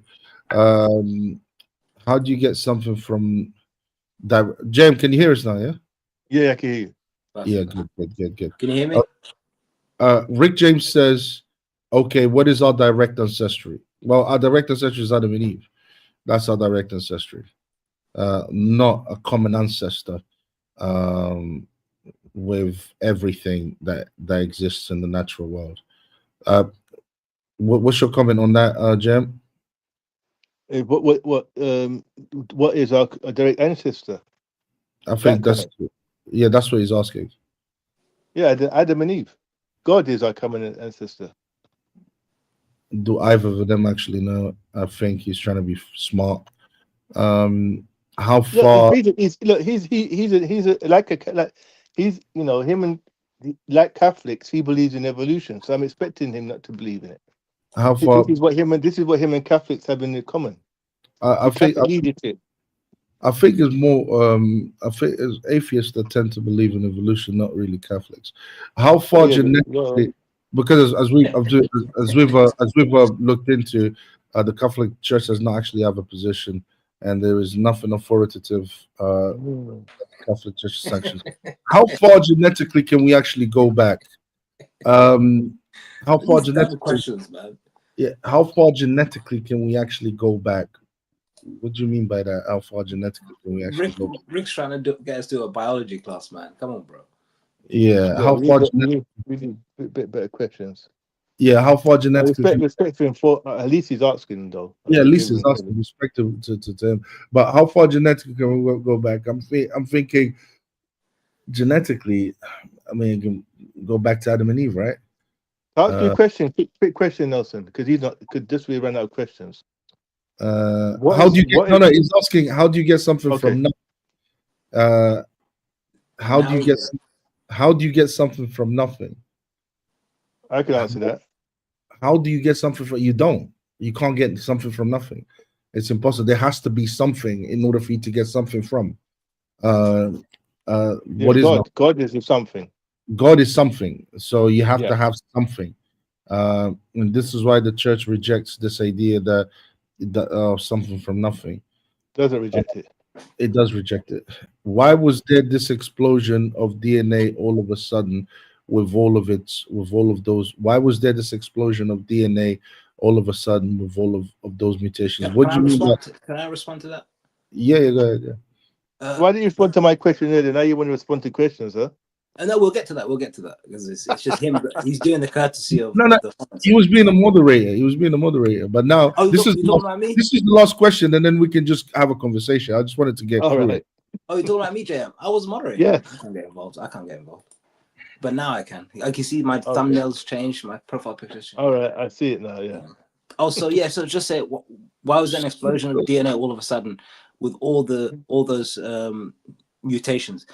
It's the same question about the Big Bang. I mean, the Big Bang is the origination, is where everything from nothing, well, next to nothing, a very small point of space, and exploded to be the universe itself. So the idea of expansion to almost infinite expansion from almost infinitely nothing is the fabric of the universe. It's the foundation of the universe. So it can't be absurd beyond the imagination that a lot would come from very little. Yeah, I don't know what he means by this explosion of DNA all of a sudden. When did this explosion come from? And what is he including there? Is he including what, human DNA? What kind of, what are we talking about here?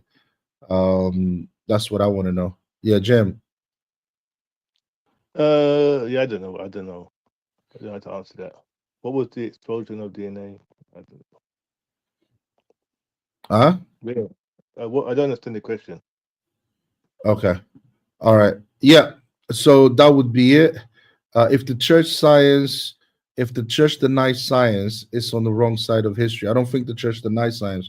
I think the church is on the side of science, but the science also has to be correct in order for the church to agree with it. So if the science is incorrect, if it's false, the church cannot take a position on it at all. It can only inquire, but I don't think it can take a position on it. It's interesting because it reminds me of the quote from that book, The Evolution of the Catholic Unbelief, which says that the Catholic scholars and education leaders who are worthy of blame, have adopted the secular humanist paradigm regarding cosmic and biological origins in contrast to the Genesis account. So yeah, so I sense kind of similar to what he was saying there. And by the way, it's interesting that all this propaganda that the Catholic Church has been putting out before the 1950s, endorsing evolution. It's interesting that the after effects of that, the legacy of that, has been, you got people saying things like, for years I doubted that both human evolution and the biblical account of the special creation of human beings could be true. So now, this is the legacy, by the way, of what's happened now, Nelson. The legacy of all these endorsements have had prominent Catholic scholars literally saying and quoting that document you keep highlighting, and then the subsequent comments from the popes as the reason why they're doubting the creation story. So well done, the Catholic Church. Okay, can I respond to that? For making its own people doubt the creation story. A round of applause. Okay, can I respond to that? Again, I've proven many a times this idea that the Catholic Church endorses evolution as to be absolutely and utterly false. In fact, the evolution theory has lost credibility. It has not gained credibility. Atheism is on its way out. When people think of the evolution theory, they usually attach it to atheists. They don't attach it to Catholic to the Catholic Church. So this idea that the Catholic Church is somehow endorsing it, when I've shown authoritative documents, not the opinions of certain or some bishops, not the opinions of some bishop. I've explained this over and over again, and I've shown that the Catholic Church does not endorse this. But of course, the Catholic Church is not going to, if this is being regarded as a scientific theory, it's not going to shy away from it. It's going to encourage discussions and discussions and research on the field. And as we can see now, atheism is on its way out. No one believes in this rubbish of atheism no more. And that means that the theory of evolution has come under attack a lot as it's being proven false. And guess where it's coming from? Guess who are the main people that fight against the theory of evolution? It's Christians. It's Christians consistently having debates. Having debate. No, not necessarily. Definitely not Catholic. If you go, we can look into that. But loads of the debates against evolution, lots of the debates against the evolution theory is basically Christians basically going against it, and the theory of evolution loses credibility by the minute, by the day. So that's why we have a. Can I, JM, can I go? Yeah, go ahead. Sorry, Ed. So evolution is. So hold on, let me just finish this. Yeah, evolution. Okay, if you're presenting something as a theory, okay, if you present something as a scientific theory, I'm not gonna say, okay, stop the discussion, because then that looks as if I'm somehow hiding from something. I'm somehow I don't want this to be. I don't want something to be found out. No, continue. If this evolution theory can prove the biblical wrong, with the biblical account wrong, then we'll see. But we're not going to. Hold on a second. If someone wants to say, "Hey, that's it," you know what? You're not allowed to engage in this theory. You're not allowed to pursue this theory. You're not allowed to prove that this theory is correct. That means I would have to. This is me stopping a scientific enterprise, and the Catholic Church does not believe in actually stopping scientific enterprises, because guess what? It's like saying, if you can prove it wrong, we'll see. And so far as we can see, the theory of evolution is on its way out. Sorry, Rick James keeps saying, can you explain it? Explain what, Rick James? Do you want to jump in? Yeah, go ahead. Can I? Do you? Okay. Can I just play this for you guys for a second? Go ahead. Well, can I make my comment first before you play that then? Go ahead. Just a quick comment. Because this idea that Nelson's coming up with, that Catholics are fighting against evolution. Everyone in your spare time, just go and look at Catholic websites that are live right now. You got the 5 books for Catholics. This is a book by Catholics endorsed by the Vatican, okay, that talks about books that Catholics should get. There's a quote in the website that says, "We need to educate people about evolution because there is no reasonable alternative scientific proposal." So this idea that Catholics are fighting against evolution is preposterous. Absolutely preposterous. They're the cheating. When it comes to the Catholic Christian community, there's no other. In fact, this came out in the slide I with the history of this, going back to the 1850s. There was a split between where the Protestants were like, "Why are you guys pushing behind this evolution stuff? We're not involved in that." And that's where there was a breakaway from the Catholics and the Protestants at another level, because the Protestants were like, "We're not endorsing any of this stuff," and the Catholics were, "Well, no. Let's do some more research into it." And this is the conclusion of their research. So the Catholic Church has come to a conclusion. Their conclusion is, we need to educate people about evolution because there is no reasonable alternative scientific proposal. This is on Catholic websites. These are not secular websites. Catholic websites are putting this out there. And Nelson wants us to believe that the Catholic Church are not endorsing evolution when it's on all their websites. Come on. So Octavio. Yeah, do you want to play it? Yeah. So before I do it, I think you said there is. Well, everybody said this actually, because it's documented. There is no official position on the theory of evolution, as far as the Catholic has not made an official statement or official position on the theory of evolution. Is that correct? If I worded that correctly, bro, do you want to say something? Yeah, I'm asking you a question. Yes, there is. The Catholic Church does not have an official position on the theory of evolution. Yes, and that was said repeatedly, and I've read that a lot online as well. And that is true as far as I'm aware. But I'll play this for you. Personal opinion on evolution theory, so don't ever get it twisted that I'm out here defending the evolution theory. But one thing I'm not going to allow either is lies. Is lies to be told that the Catholic Church does endorse that believes in the evolution theory when it doesn't, and the Catholic. So that's you saying that the Catholic Church doesn't believe in the theory of evolution. Is it you seeing something in the Catholic Church that it isn't there when the Catholic Church itself has said it has no official position, and you're saying it doesn't believe in the theory of evolution? When I say that the Catholic Church doesn't believe in the theory of evolution, is when the Catholic Church presents something that contradicts the theory of evolution. So, for example, the theory of evolution turns around and says that the theory of evolution the Catholic Church says, well, a human has to have a soul. Okay, the hominy has to have a soul. All right. Okay, so the Catholic Church says that contradicts what the theory of evolution actually teaches. So when you say in order for the Catholic Church to accept the theory of evolution, it would have to accept the theory of evolution, not parts of it, or it has to accept it fully.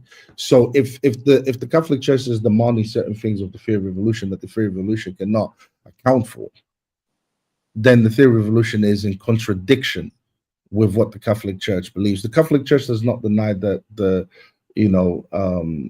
okay, let me not get into that. But yeah, so that's basically it. So there are demands that the Catholic Church makes of the theory of evolution that the theory of evolution cannot agree with. What are those demands? The human sword. Oh my! I think I've mentioned it. You've mentioned one, and it accepts that theory as well. The human soul, that life has to come from life, and all of these contradict the theory of evolution. Okay, so you've pointed out two: the soul, which Pope John Paul II mentioned, Homo sapien has been transferred into Homo spiritualis or something like this, meaning that the body was already there and it evolved, and the soul entered into it. So that accepts the theory of evolution. About right now. Well, I was paying attention to JM's. I can bring it up again if you want. I can bring it up again. Please. Yeah, because I don't know what he's talking about right now. He's going off somewhere else. Sure. The second point, you said the second theory, it must agree to evolution completely. Why are you setting that standard? Is that an official Catholic Church standard, or is that a standard you're setting? I'm not saying no standard. I'm just saying if you're going to say someone agrees with something, then that would include agreeing with that, right? But where are you getting that from? Are you saying the Catholic Church has said? I'm getting it from my brain. So it's your own opinion. Okay, fair enough. No, it's not my own opinion. But apparently I was the one that was giving my opinion, remember? No. If I'm gonna agree with the theory of evolution, then I'm going to agree with the theory of evolution. I'm not going to agree with parts of it and not parts of it. There isn't a standard. It's just, if I'm going to say I agree with being a gangster, I'm not going to say, well, I also believe in being a part-time pope. It's like, it doesn't make sense. You either agree with being a gangster or you don't agree with being a gangster. You either agree with something or you don't agree with it. It can't be two sides. So where am I getting it from? I'm getting it from reality, truth. Okay, so 2 points. One, this church has stated that there is enough evidence to suggest the theory of evolution is viable. Secondly, it is your opinion. That's a measure you're setting by the Catholic Church, which it doesn't measure itself by. Fifth point I just want to make. Does the Christian God, the God of the Bible, have an official opinion on evolution, do you think? No, the Catholic Church does not have an official opinion on evolution. No. I'm talking about the God of the Bible. Does the God of the Bible have an official opinion on the theory of evolution? On a scientific theory of evolution? No, on evolution. Yeah, a scientific theory on evolution. Evolution is a scientific theory. Yes. Does he have an official opinion on this? No, there is no. God does not have an opinion on the scientific theory of evolution. Okay, so when God says, "I created Adam," is that his official position on how human beings came to be? Say that again. So when God says, "I created Adam," I'm not quoting the Bible word Yeah, for it word. doesn't tell us how he did it. It just says that he created Adam. Did he create him with a father and a mother? I don't know. It doesn't say no. No, it says that he created Adam from dust. It doesn't say a father and a mother. Okay, so the idea How that did, how did the dust come to form? you tell me. I mean, what does I don't know. I don't is know. there? But Okay, this is the point I was trying to make. yeah. You're looking for the how, but the how is not described in the Bible. What it says is, I created Adam and Eve from the ribs, but it doesn't Yes. tell you. It doesn't give you The how, the how that was the mechanics. the mechanics of it. Okay, so there is a possibility for the theory of evolution being true based on the Bible. Then. No, that's not what the Catholic position. The Catholic Church is not saying that. It's basically saying that. Could you believe that God is capable of anything? Yeah. Or do you think God's power is limited? Oh I shit! don't think. Jim, I don't. what Jim was, He left and came Jim back. was sorry, Jim. Jim, can you hear me? Yeah. Yeah, sorry, Jim. Yeah. But can you ask me that? Can I address those same questions, Hassan? Yeah. Oh yeah, sure. So does the God of the Bible have an official position as far as creation or Can you evolution? bring my slide up for me, please? Yeah, sure. Oh yeah. Sure. JM, so Octavio. So this is the official biblical position and how we were created.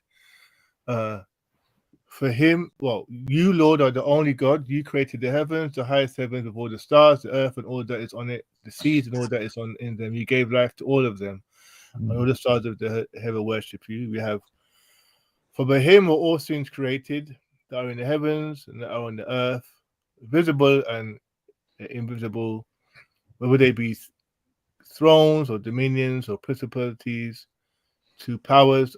All things were created by him and for him. And then we have, this is the key one for me here, Genesis 2:19, because this flies in the face of any type of partially believed evolution theory or full belief, regardless.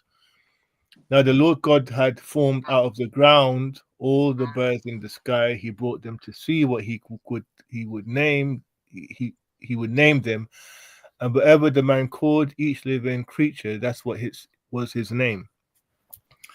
So that flies in the face of all concept of evolution, because in the concept of evolution, what came first, the vegetation or the human being? Do you know, Hassan? Oh, vegetation. Right. So again, this flies in the face of that, because it clearly states that Adam was there first, and then he named the creatures. So by giving a specific sequence of who was created first and how, well, not how, but who was created first. It actually does say how. And not only that, if you look at how Eve was created, that again flies in the face. That goes completely contrary to the theory of evolution. So does that suggest that the biblical God has an official position negating the theory of evolution? Meaning, if this is true, evolution can't be true, which in a sense is an official position. This is why, Hassan, I keep saying this trope that Nelson keeps saying, they don't have an official position, is an indictment on the church. Is it because it's disingenuous? They say they live by this book. This is an important part. Okay. It's only the Catholics that don't have an official position, by the way. Many of these other Christian denominations, they do have an official position. They believe in the theory, in the creation theory, and that's it. That's their official position. Hassan, the Catholic Church are the ones that don't have an official position. Hassan, let me ask you a question. Go ahead. And Jam, you can pitch in as well, yeah. Genesis 2:19, it says, "Now the Lord," because the thing is, I don't want to come across as defending the evolution theory, because I'm against it as well. So, but the thing is, but there's a lot of mistakes that JM is making. It's really bad. It says, "Now the Lord God had formed out of the ground all the birds in the sky. He brought them to see what he would name them.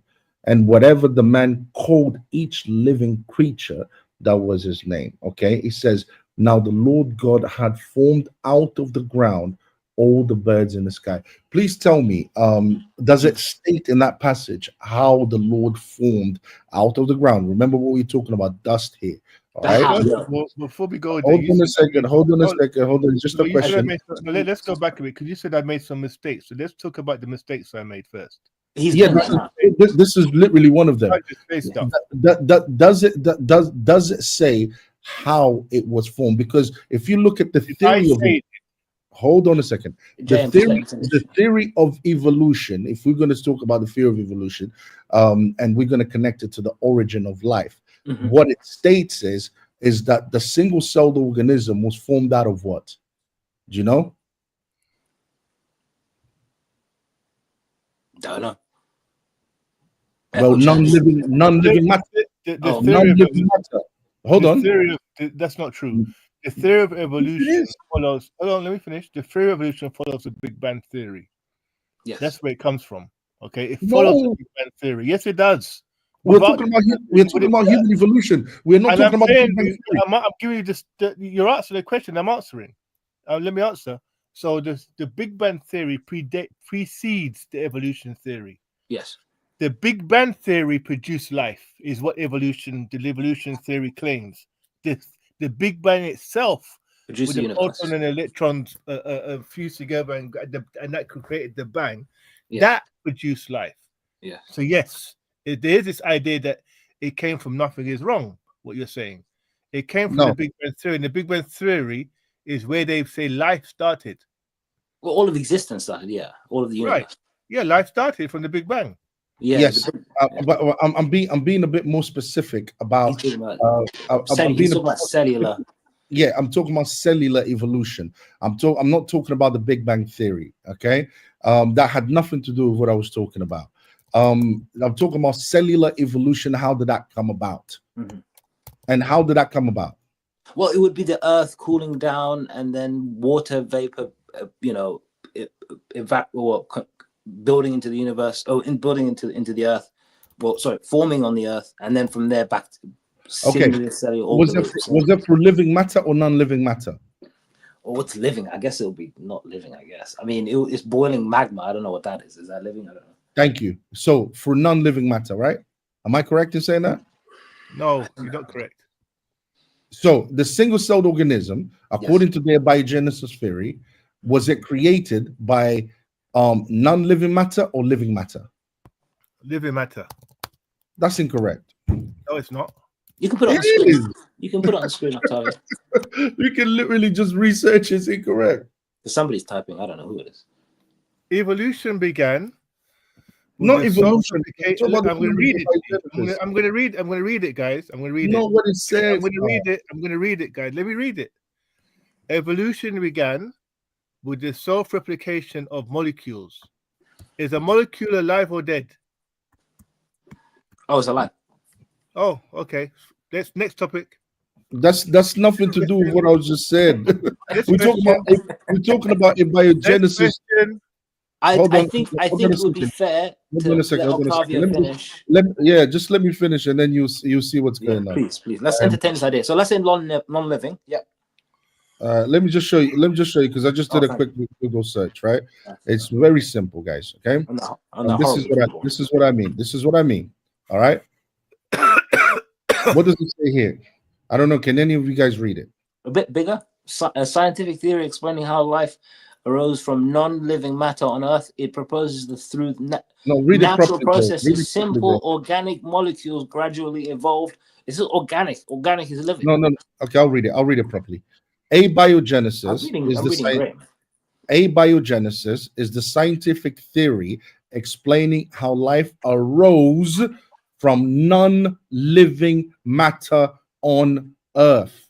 Please finish the sentence. Please finish it. It proposes that through natural processes, simple organic molecules gradually evolved into more complex structures, eventually leading to the formation of the first life forms, single-cell organism. Can you Google organic? Oh, please. It literally tells you right from the beginning, non-living matter. I mean, it can't be more clear than that, guys.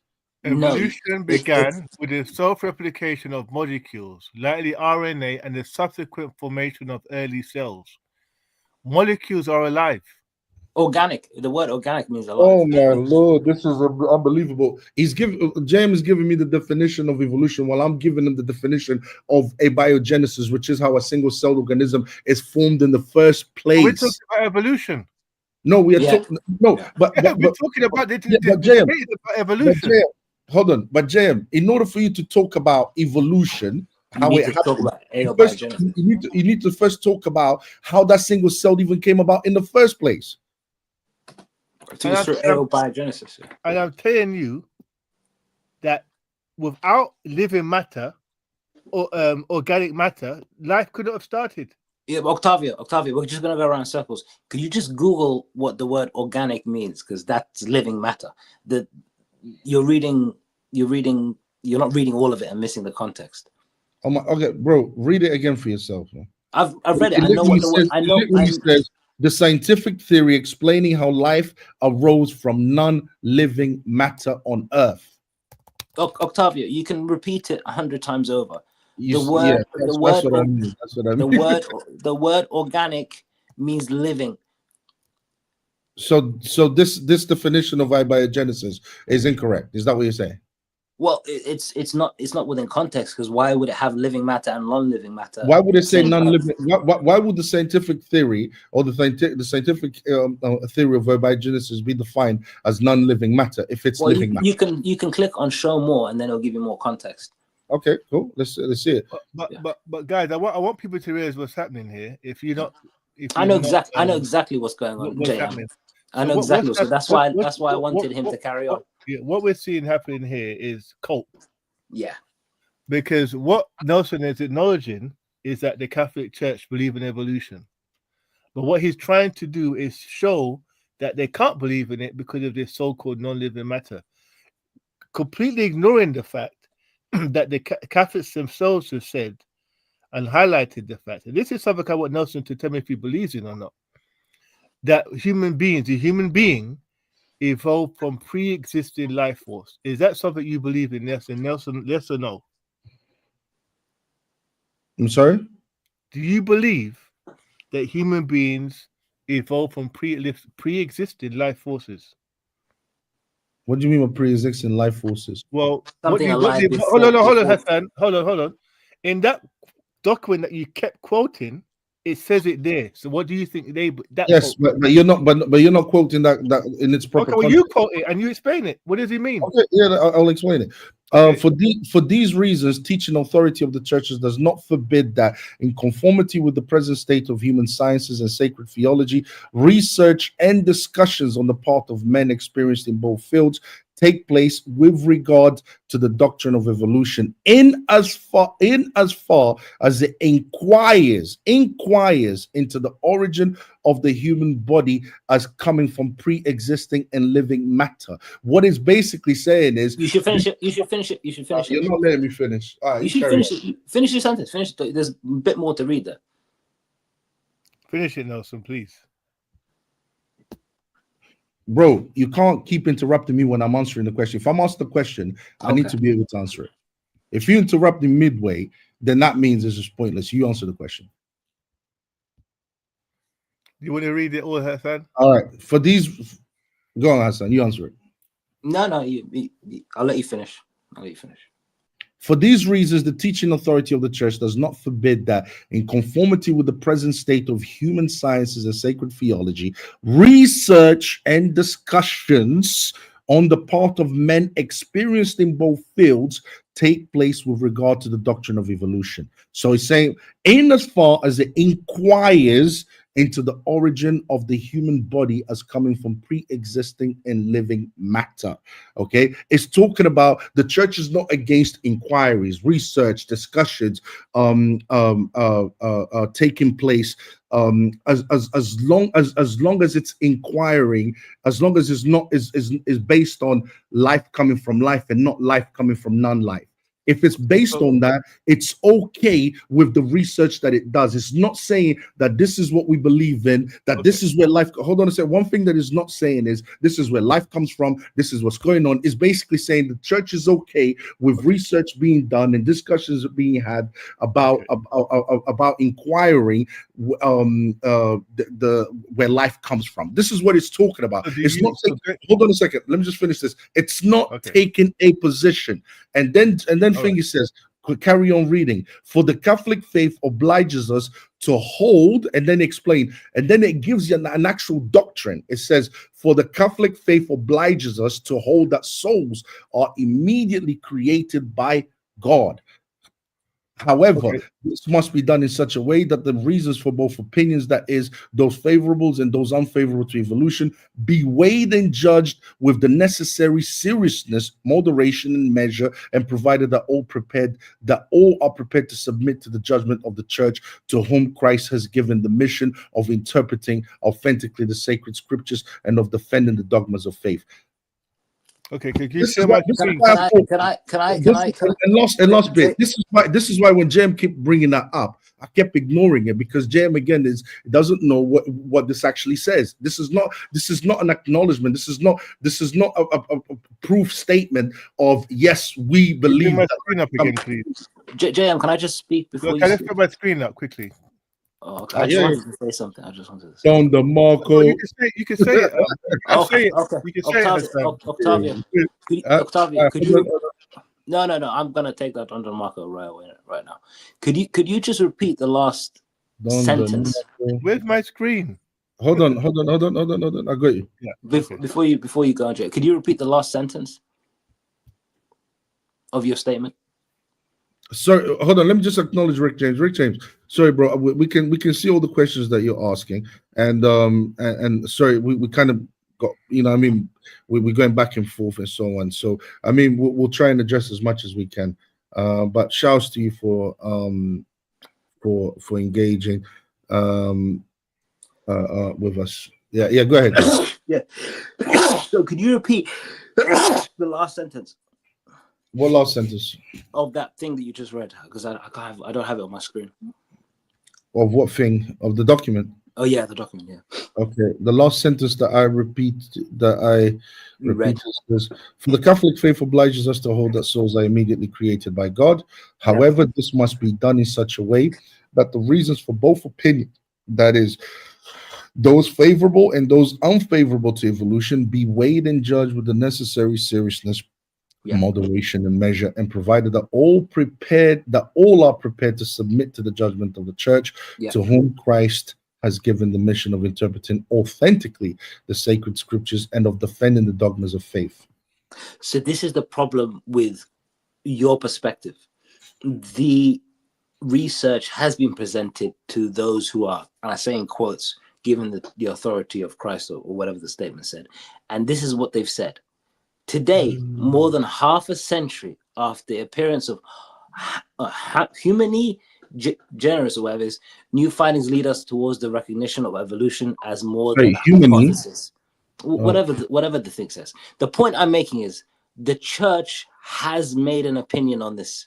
They have taken the research and they've confirmed that evolution is more than a hypothesis. Now you're at the point.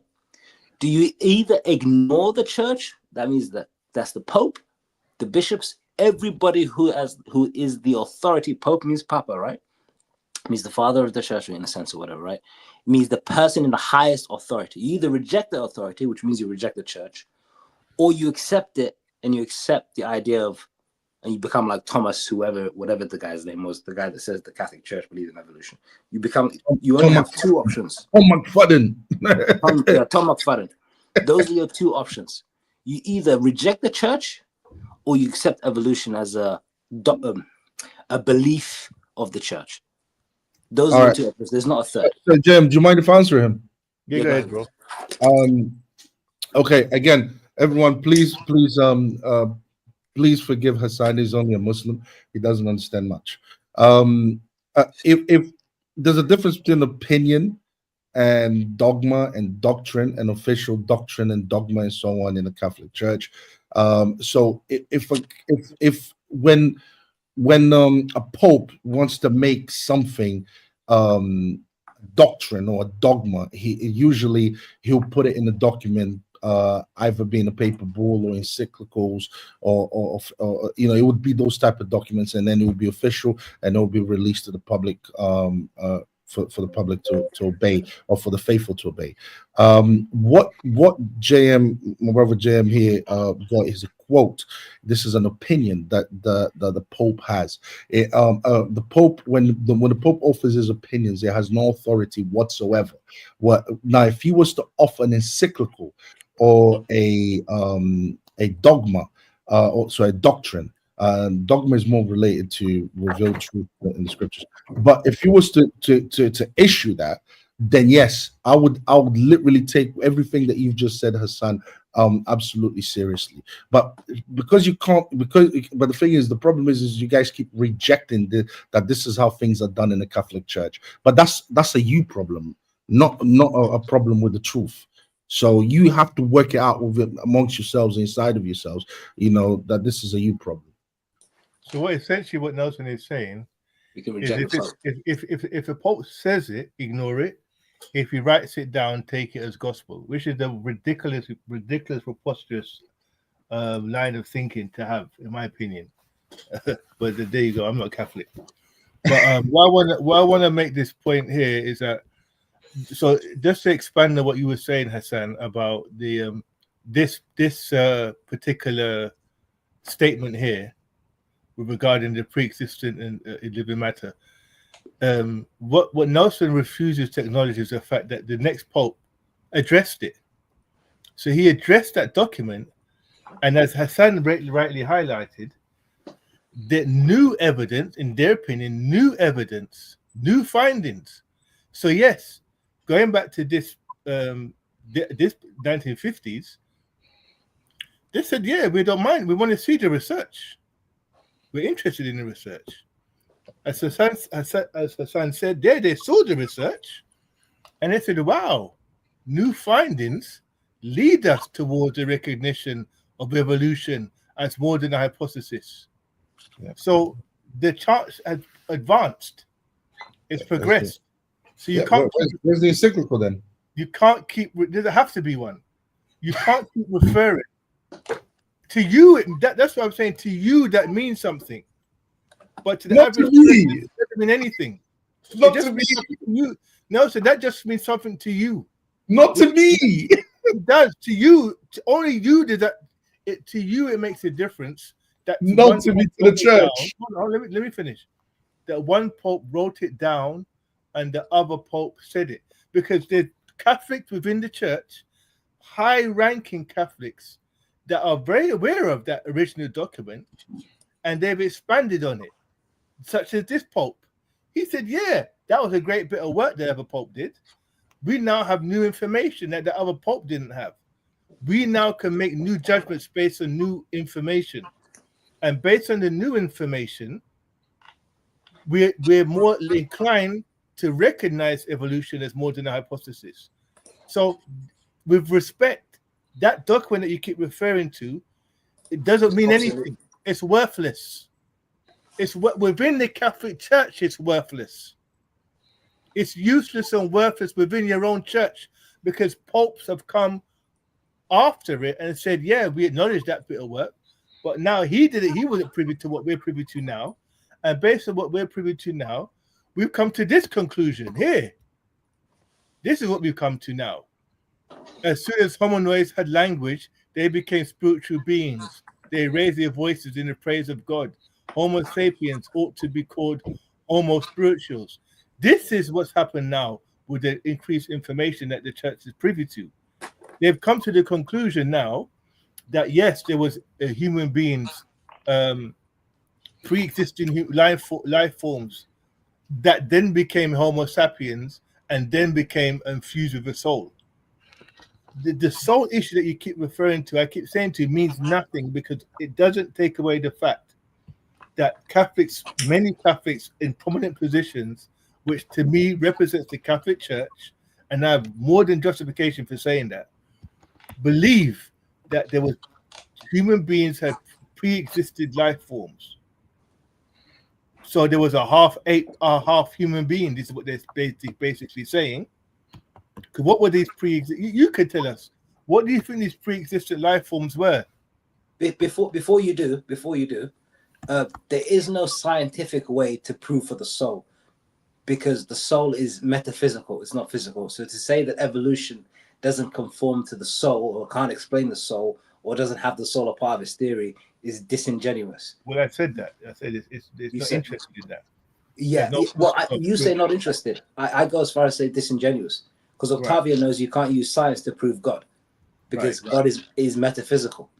To say that God is metaphysical but the soul isn't is disingenuous. So it has to be either accepted as being a fallacy, or you're just being disingenuous by saying evolution is false because it can't prove the soul, and the soul is a part of the human body or whatever, because it's not.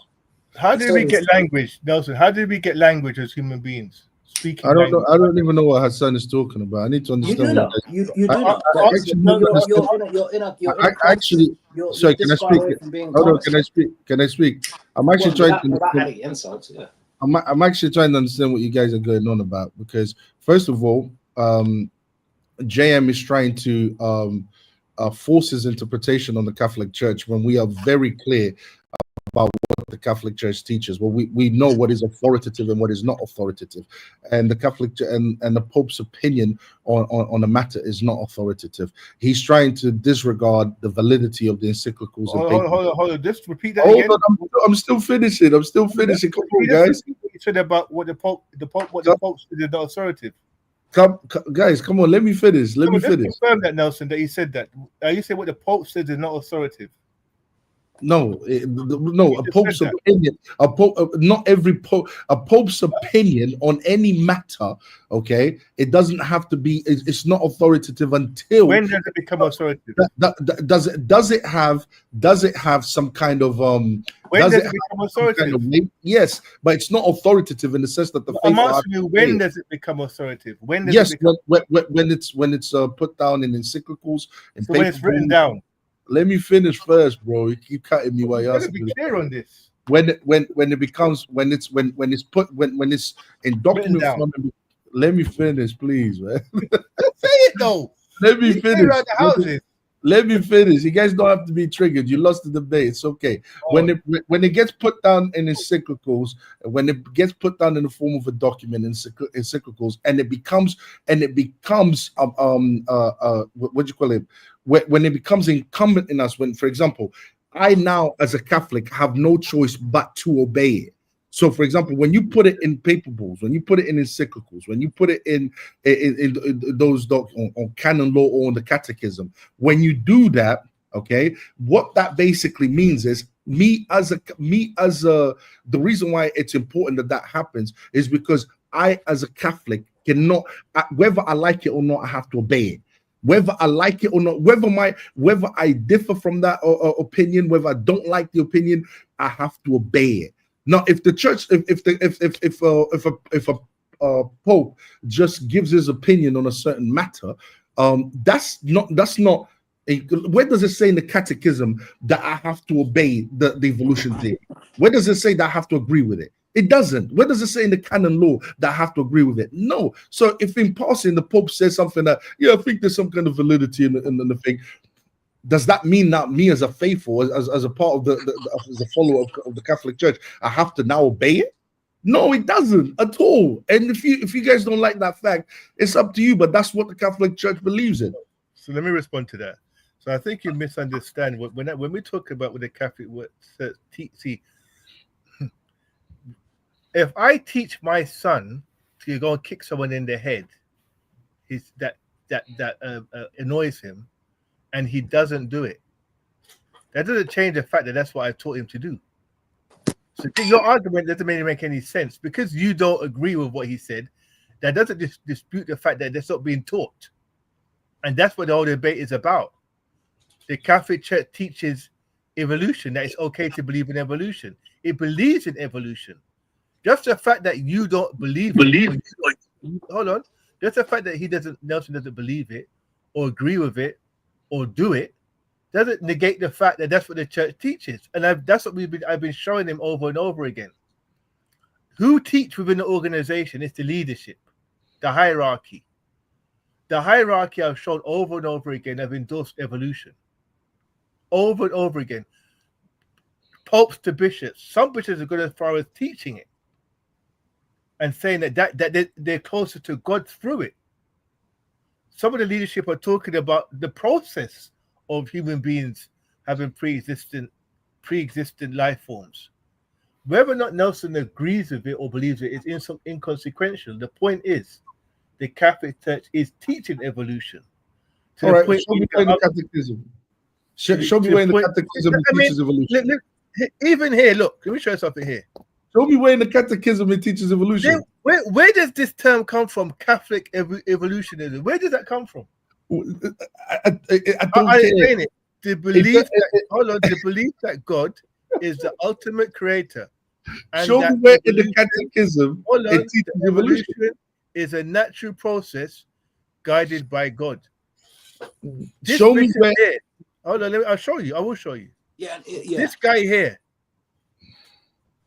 Show me where in the catechism. He literally teaches evolution. Show me where. Hold on, read it for yourself. Evolutionary biology, anthropology, and chemistry. Mike, I didn't want to get onto this because that I noticed you kept well away from this part here. you said well away from that part. I don't blame you. All I want to know is this. All I want to know is the guys incorporated homosexuality into it. All I want to know is this. Show me where in the catechism, all right? Show me where the catechism teaches evolution. Show me where. Catholic scholars, what's a scholar, guys? A teacher. Within an organization. No, that's not what it is. And let me finish. And education leaders, such as Bishop Barron, who are worthy for blame for that situation. Such leaders have adopted the secular humanistic paradigm regarding cosmic. So again, Nelson, you can be upset with me, but I don't know why you're upset with me. I'm not upset. You're a bit touched because you lost the debate. You lost the debate badly. So I can see why you'd be a bit touched. But bro, don't get upset with me because the leadership who you should be upset with. Don't get upset with me. Get upset with your leadership. It's your leadership that are falling into heresy and falling into humanist thinking, and now have incorporated and embraced anti-God secular theory of creation. I just want you to let me reply. When am I going to be able to reply? This has come from the top down, not from the down up. When something comes from the top down, any person has justification to say said education teaches or endorses said thing when the hierarchy are doing it. But in Octavio's defense, sorry, Octavio, just 2 seconds. He doesn't want a quote from a possibly inconsequential discussion. He read that paper. I don't know from wherever it was, and that's an official. I've read that one. It's an official Vatican from the official. I remember looking at it. It's from the official Vatican website, if I'm not mistaken, Octavio. And that's something to that level you're looking for, right? Hassan, it has to be official. This papal bulls. I'm not going to let us speak. Just quickly. There's papal bulls that endorse slavery, that the Catholic Church has come back and condemned. Yes. So this emphasis on papal bulls being some kind of sanctimonious, divine piece of literature that needs to be taken seriously, it's nonsense. But in his defense, we have papal bulls that have promoted evil. By popes. That's the one. Okay, so this emphasis on these papal bulls, to me, I don't know where the evidence, because they've been proven to be immoral. Mm. Well, the Catholic Church is immoral. But go on, Octavio. Yeah, this is what I'm saying. And JM thinks I'm taking it. I'm not upset. You see, when I'm because I know for a fact he knows that this made him lose the debate. Because what we are talking about here is an official document that's produced by the Vatican, that's produced by, basically has the church's authority. It becomes a doctrine, or it becomes some kind of command that the faithful has to agree with, whether they like it or not. Okay, this is what we are looking for. Or what JM has produced. This is why I said to him, show me where in the catechism, show me where in the canon law, show me where in any papal bull, show me where in any encyclical does it say that we believe in evolution theory. Just show me in any, because these are authoritative documents from the Catholic Church. Which, when I say authoritative, it means that I, as a Catholic, have to believe in it, whether I like it or not. A pope's opinion on a matter during an interview, okay, is not something that we are going to be like, yes, we have to follow that and follow everything. That's his personal opinion until it becomes a proper document, an authoritative document coming out of the Vatican. Then that's when the faithful, the faithful will have to basically contend with, because it will basically put us in a position where we have to follow it now. Okay, and this is all I'm saying, and because he hasn't been able to produce that, and I warned JM to not make this mistake, because it's going to cost them the debate, because all he did was get a bunch of random quotes from people from people. Nobody. From saying nobody. Some position of powers in the Catholic Church. I was going to get there. In positions of power from the Catholic Church, hoping and wishing. I'm sure there are bishops in the Catholic Church, and there are priests in the Catholic Church. Let him finish. I'm sure there are bishops and priests in the Catholic Church who probably have the view that, you know what, we should make the church more inclusive. We should have whatever. The reason why their views are not taken seriously, the reason why their views are not taken seriously is because we have something called the canon law, the catechism. This is the structure. This is what it has to become. Church teaching, it has to become doctrine in order for us to follow, not some opinion. You can write books, bro, it doesn't matter, you know what I mean, but all you've provided is quotes. That's not enough. Your research is not good enough. It's such a weak argument. It's unbelievably weak. JM, can I respond? Can I go for like 2 minutes? JM is so weak. It's such a weak argument. It's unbelievable. JM, please. It's quickly. It's also an argument that Nelson would never use in any other situation, especially with Muslims. Thank you. I was just gonna go there with it. This is the hypocrisy of Nelson right here. He has a point of always highlighting. Ask Hassan, because I don't know if you realize it. Muslim scholars says this, and this Amman says that, and that's why your religion is this. Let him finish. That's why religion is that. Look what Muhammad Hijaz says. Look what this guy says. Look what this scholar says. What did this scholar say? That's what he does to discredit your religion. Does he or does he not? He does. Right. So that's what I'm doing. To take it, you could take it both ways, bro. I'm using your leadership. I'm using your leadership, Nelson. I'm using your leadership. That's false. Your leadership. I'm quoting your leadership to condemn your religion. But that's false, JM. The same way that you use Muslim leadership to condemn their religion. I don't ever use Muslim leadership. Yes, I don't do it. Where was the guy, Nelson? Let me just speak. Let me just speak, and I'll prove it to you. Let me just speak. I'll prove it quickly. Let me prove it quickly. That you've asked the question. Come on, bro. Let people have a learning. No, you asked the question. I know you're triggered. No, let me answer. Let other people speak. Go on. You asked the question. Let me just quickly answer. So remember a while back, my son, where he mentioned this leader that apparently was going to enslave a non-Muslim and make them get haircuts. Right. Why did he raise that? What did he use that leader to do? What? To describe how Muslims would be when they're in power. When their Muslims would be in power, and it was a fake document in the end. Right. So he it's okay when he uses influential Muslims to condemn the religion. Yeah, that's fine. But I can't use four popes. Recent popes as well. I can't do that. It's okay if I answer it now. And a host of bishops. It's okay if I answer it now. Okay, go ahead. Okay, thank you. Just to quickly answer, I never use Muslims, what this Muslim scholar says, or the Muslim, and if I do use them, what I will do is I'll go back to the hadiths, because I know that's where the authority comes from, and the Quran, to see if it matches, to see if it agrees with it. For example, I'll go over to the tafsirs. I'll read the tafsirs. I'll read what the hadith says to see if what the scholar is saying is true or not true. That's what I do. Okay, so if you see me quoting a specific Islamic scholar or whatever, that's because I've got hadiths to back it up. For the Pact of Umar, for example, if you look at the Pact of Umar, a lot of what the Pact of Umar says, it's already in the hadiths. Me and you, we did our due diligence when we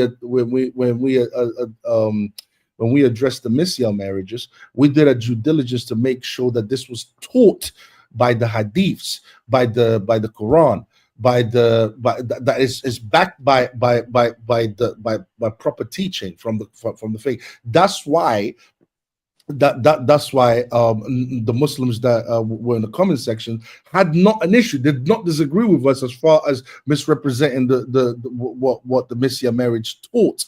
We looked into the tafsir and all of that type of stuff.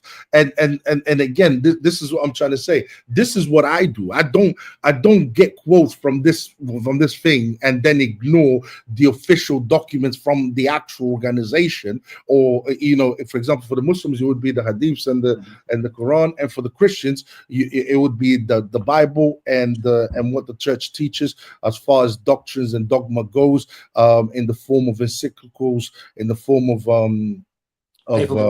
paper balls and so on.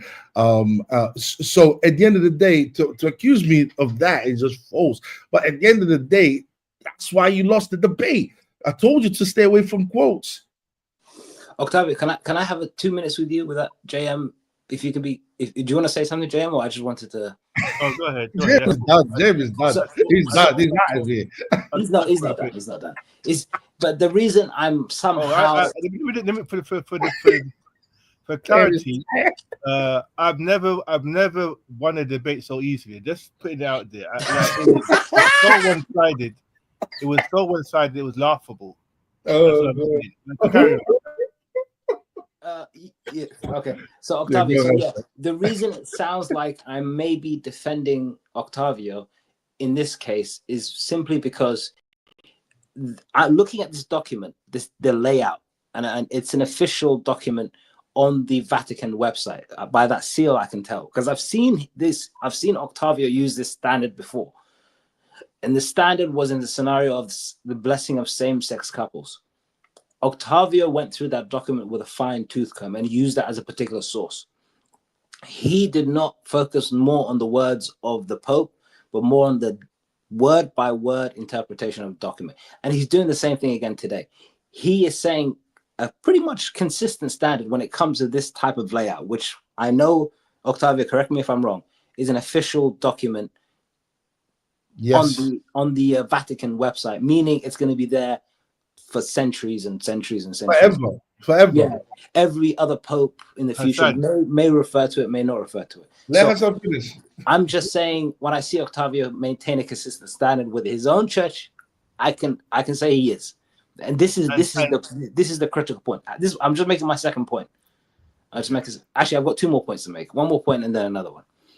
Oh, gosh. So second point I want to make, Octavio does refer to the hadith and the Quran. It's true. The Quran and the hadith he does. But then he sprinkles a bit of, meaningless people here and there. Like, no-go zones in Birmingham for some weird little kids, or random Sheffield police officer telling people salam alaikum, and that's the threat to Christendom or something like this. So he does do a bit of both. He doesn't set as high standard for Islam, but he does, I gotta be fair, he does use Quran and hadiths, and because they're an easy source to find, and he does have both. He does take a bit of carte blanche, or whatever the expression is. He does take the liberties when it comes to Islam, again using Islamophobic sources along with official sources. And he mixes both. He would never use, but he does not for a second or even a moment accept quotes because he's very protective over his religion and the sources they use, which is understandable because I do the same thing. I wouldn't use. But if I was to argue, if Octavio, the point I'm trying to make, this is my second point. I'm just about to go into my third point. If Octavio says to me, I want an official document saying something like evolution is fine, and it's okay in terms it doesn't conflict with the creation of Genesis or whatever it is, I would have to bring something as official as what we're seeing on the screen. With the seal, with the thing, because only then would he really take it seriously. Is that correct, Octavio? That is 155% correct. A billion percent correct. Hold on, JM. Hold on, JM. And I know I've spoken to him enough times that I know he's not just being defensive, because I've seen him do it with the horrible, difficult documents like same-sex couples. Having said that, the document that I have on my screen confirms that the Catholic Church believes in the theory of evolution, and it's from the Vatican website. Could you put it on the screen, please? Where is it? Hassan. There you go. Let me stop sharing mine. This is from the Vatican website. If we just scroll down, could you read that bit that I've highlighted, please? You're gonna have to put it Big up.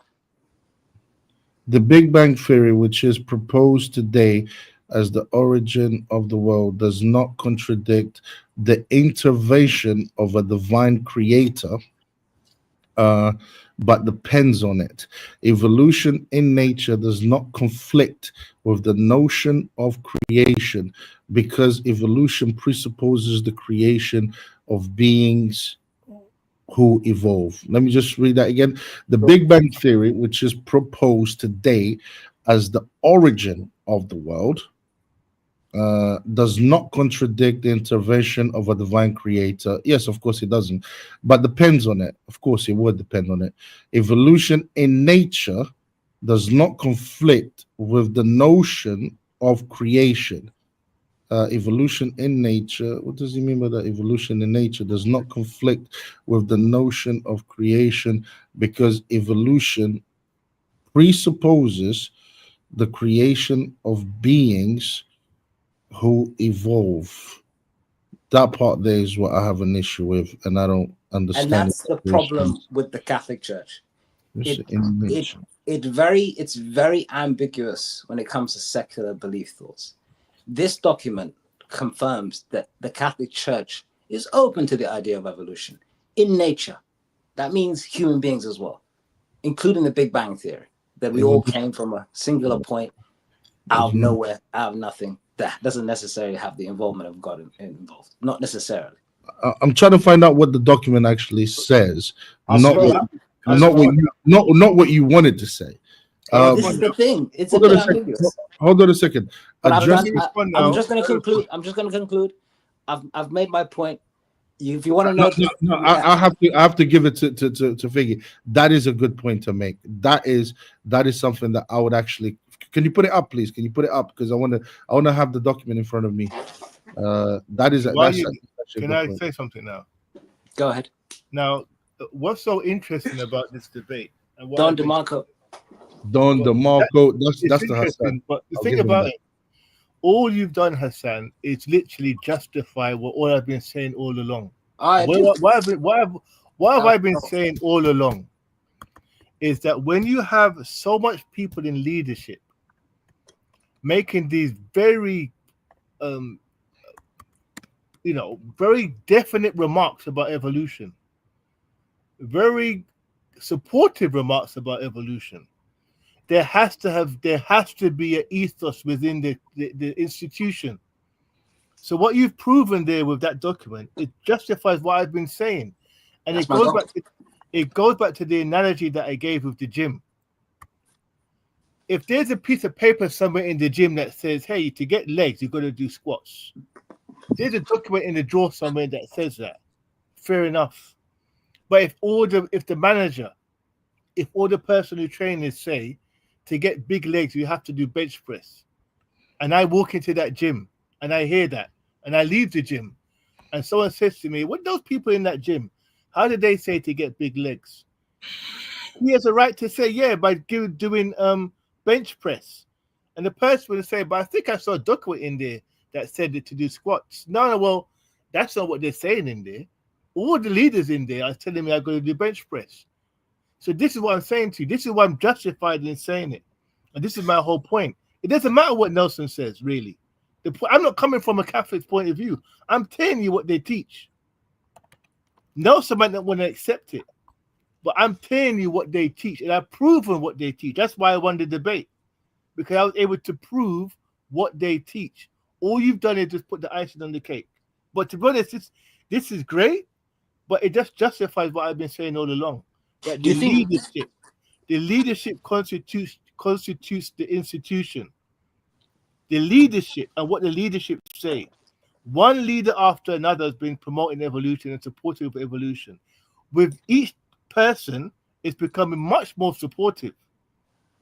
So it's no surprise now that you have people throughout the leadership of the Catholic Church saying that they support evolution.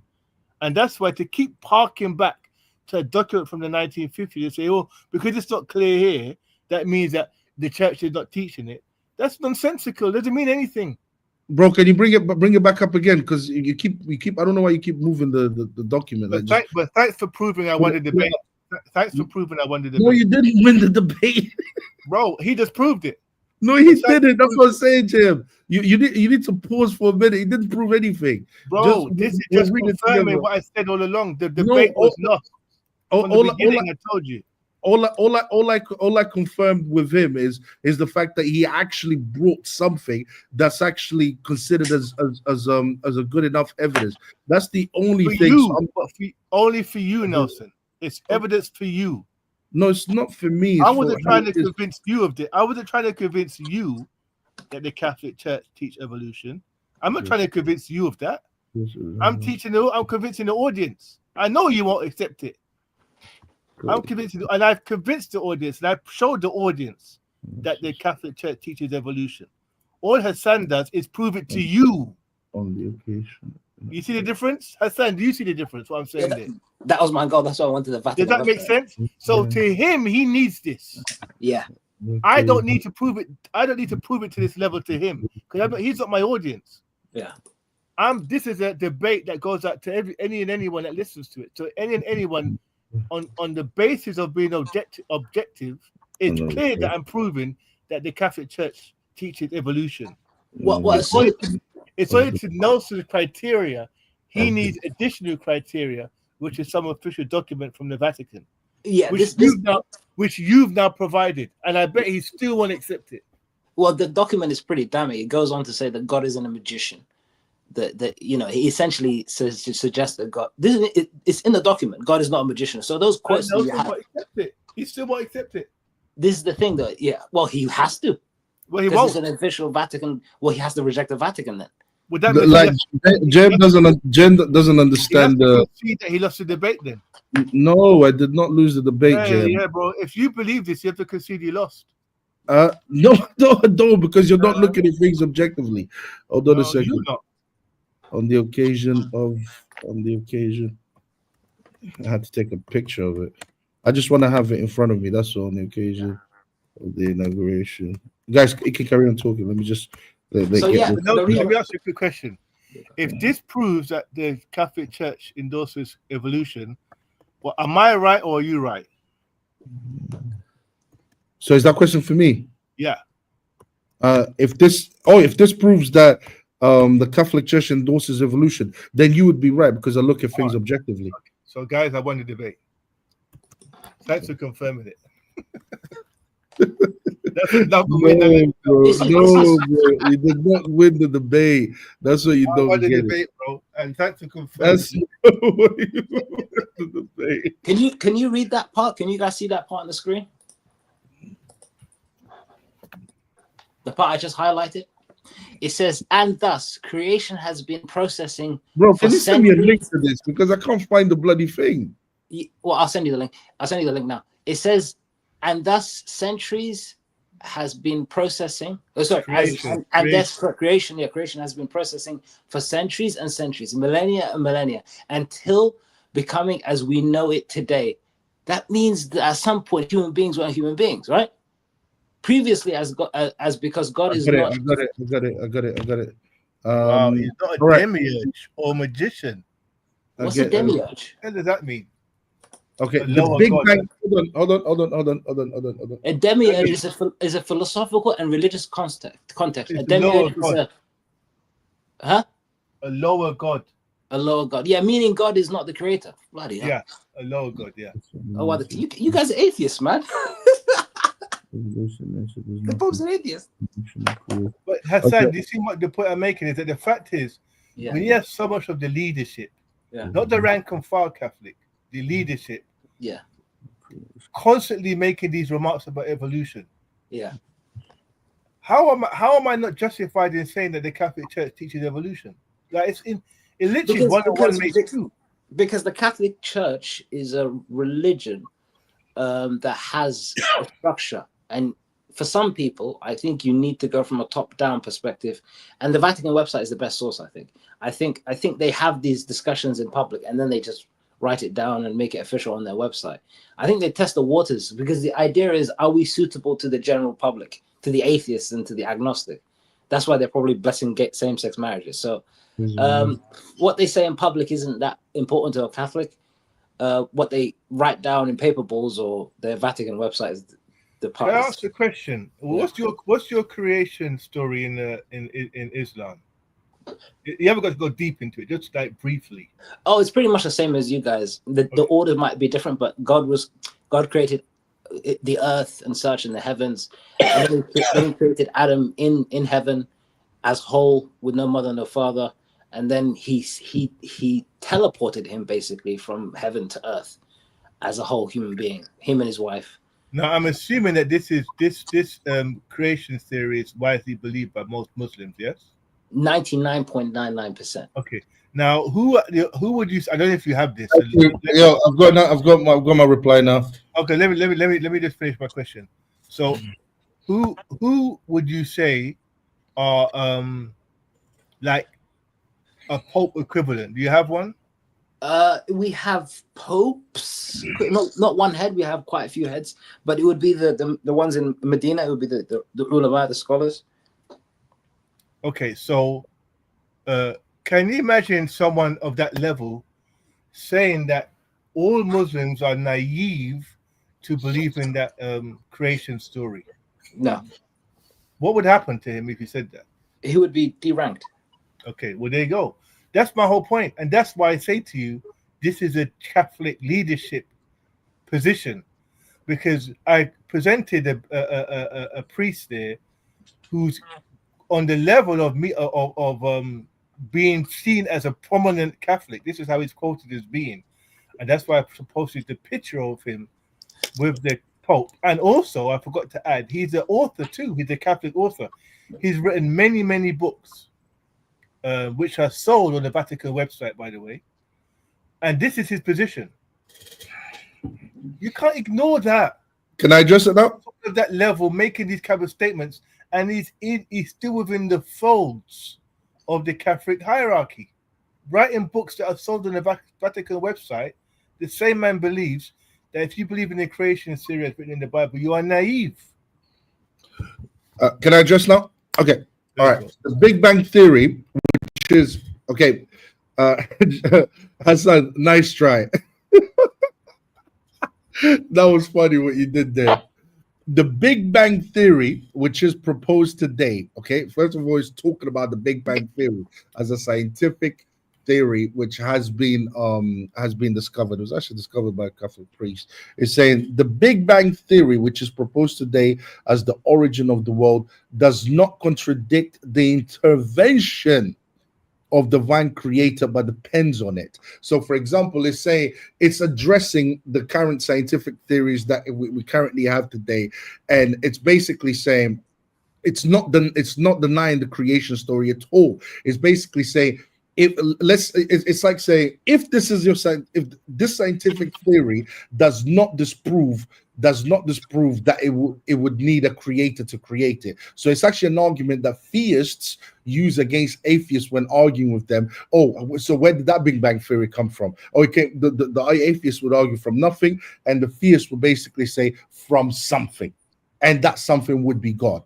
That's actually what we use. So it's addressing the Big Bang Theory there. It's not denying the evolution. It's not denying the theory of it's not denying the story of creation. Evolution in nature. So it's not talking about human beings. It's talking about evolution in nature does not conflict with the notion of creation, which it doesn't, because evolution presupposes the creation of beings who evolve. And this was confusing me a little bit. But then I checked the next line. As for men, however, there is a change in the novelty. When on the sixth day in the account of Genesis comes the moment of the creation of men. God, again, not denying the creation story, God gives the human being another autonomy, an autonomy different from that of nature, which is freedom. And he tells men to give a name to all things and to go forth through history. He makes him the steward of creation, even that he rule over creation, that he develop it until the end of time. Therefore, the scientist, and especially the approach of the Christian scientist, is that of investigating the future of humanity and the earth, and as a free and as a free and responsible being to contribute to preparing it, to preserve it, and to eliminate any risks to the environment. Please tell me, okay? Please tell me, both natural and man-made. Please tell me, how does this say we believe in evolution? There. There you go. Yeah. That's it. Now you've got me. I'm Is that just it? answering a question. Come on, man. What do you mean there? Where? Oh, is it? Can I respond to your point, or is it that you're congratulating yourself on your own delusion? Bro, I literally asked the question. I haven't been talking as much as you. That was unnecessary. You're hurt because I explained it. Now you're upset. You know what I mean? He didn't have to, attack me like that, bro. But I want people to, I want people to not miss the elephant in the room here. That we have an organization that claims to be a continuation of the Lord Jesus Christ's teachings. An organization that claims to have direct lineage, direct communication with God. And God is the one who upholds the popes, by the way. It comes straight from God, guys. I don't know if you guys knew that. The same popes that Nelson says are nobodies that endorse we should ignore because they make an opinion. These are the same guys that God is, in their mind, God has put there in that position. That's interesting. But the fact that we have on the Vatican website, even the discussion of evolution is an indictment. That's an indictment. For you to have a discussion about evolution as a credible theory, giving it credit. This is the thing. Only the Catholic Church gives evolution credibility. Is there any other religion on earth that gives evolution such credibility than the Catholic Church? That's not true. I'm going to go on record as saying that is not true. I don't think even Scientology does. No, not even That's Scientology. not true, bro. That's not true. There's no other religion on earth that gives evolution. That's not true. Same level. Okay, you name the religion that does it. There's loads of Protestant churches that Which ones? that think that evolution. I can do the research and then I can give you a list. And but there's loads of even within Islam, there's loads of things that accept the theory. I don't accept the theory of evolution, by the way. Which is the biggest religious group that evolution? I can do a quick research later and then I'll give it to you. Which is the biggest religion on earth that entertains evolution? The biggest religion? Are you talking about Catholics? I'm asking you. The biggest religion on earth is Catholics, so you must be talking about Catholics. So I'm right in what I'm saying. It's not the biggest religion on earth. You said it's the only religion. It is out of the major religions. Yeah, it's the only one. Bro, I just said that there's parts of Islam of scholars in Islam that agree and are okay with the evolution theory, bro. Not the way you're presenting. I just asked Hassan within leadership. Is there there is no leadership in Islam. You have to basically. I'm going on what Hassan said. Octavio's lying. Okay. I'm lying. Me? Yeah, you are. Catholic, bro. I don't lie. I tell you straight up. You like playing these games, but they don't work. Because we've had this discussion on WhatsApp already. You quoted scholars that believe in evolution. I go. Oh, you just trolling. No. I read the scholars. He wasn't being serious. He was trolling. I read all their works. And but you trolling though. Because I know you. See, there we go, man. It's these childish guys. But I'm glad that Nelson has acknowledged that the Catholic Church entertains the theory of evolution, and that in itself is something. At least he's acknowledging that. Yes, it has to, because in the My world. question to you now is No, should no, I could. JM, trust me. When you're right, I agree with you 100%. okay, All I so the wanted next you to question, do, Nelson, is should they? all I wanted you to do. Should they entertain it? Yeah. Yes, they should, because this is this. Interesting. Hold on, let me finish. You gotta let me finish first. You are Catholic, because the theory. No, because the theory of evolution is something that they teach into kids. Any responsible. Hold on. Any responsible organization living in a secular world where it's not a theocracy. Please let me finish. Please let me finish. You're not letting me finish. Better than that. You're not letting me finish, bro. You're not letting letting the me kids. finish, That's why they're doing it. Come on. You're not letting me finish. JM wants to talk like on top of each other. But bro, you let me finish. No, I know the truth hurts. I know the truth hurts. But the thing is, any responsible organization, be it a religion or whatever, living in a secular world where secular ideologies are being formed, they have to have an opinion. They have to entertain it in the sense of analyzing it, because these ideologies will have an impact on the faithful, on the people that are following the religion. So they have to address it. They have to. If you want to call that entertaining it. So you're saying because they teach JM, can I just interrupt for a second? Yeah, go ahead. You're being genuinely dishonest, Octavio. Unbelievably so. Yeah, because you're saying they have to engage with it.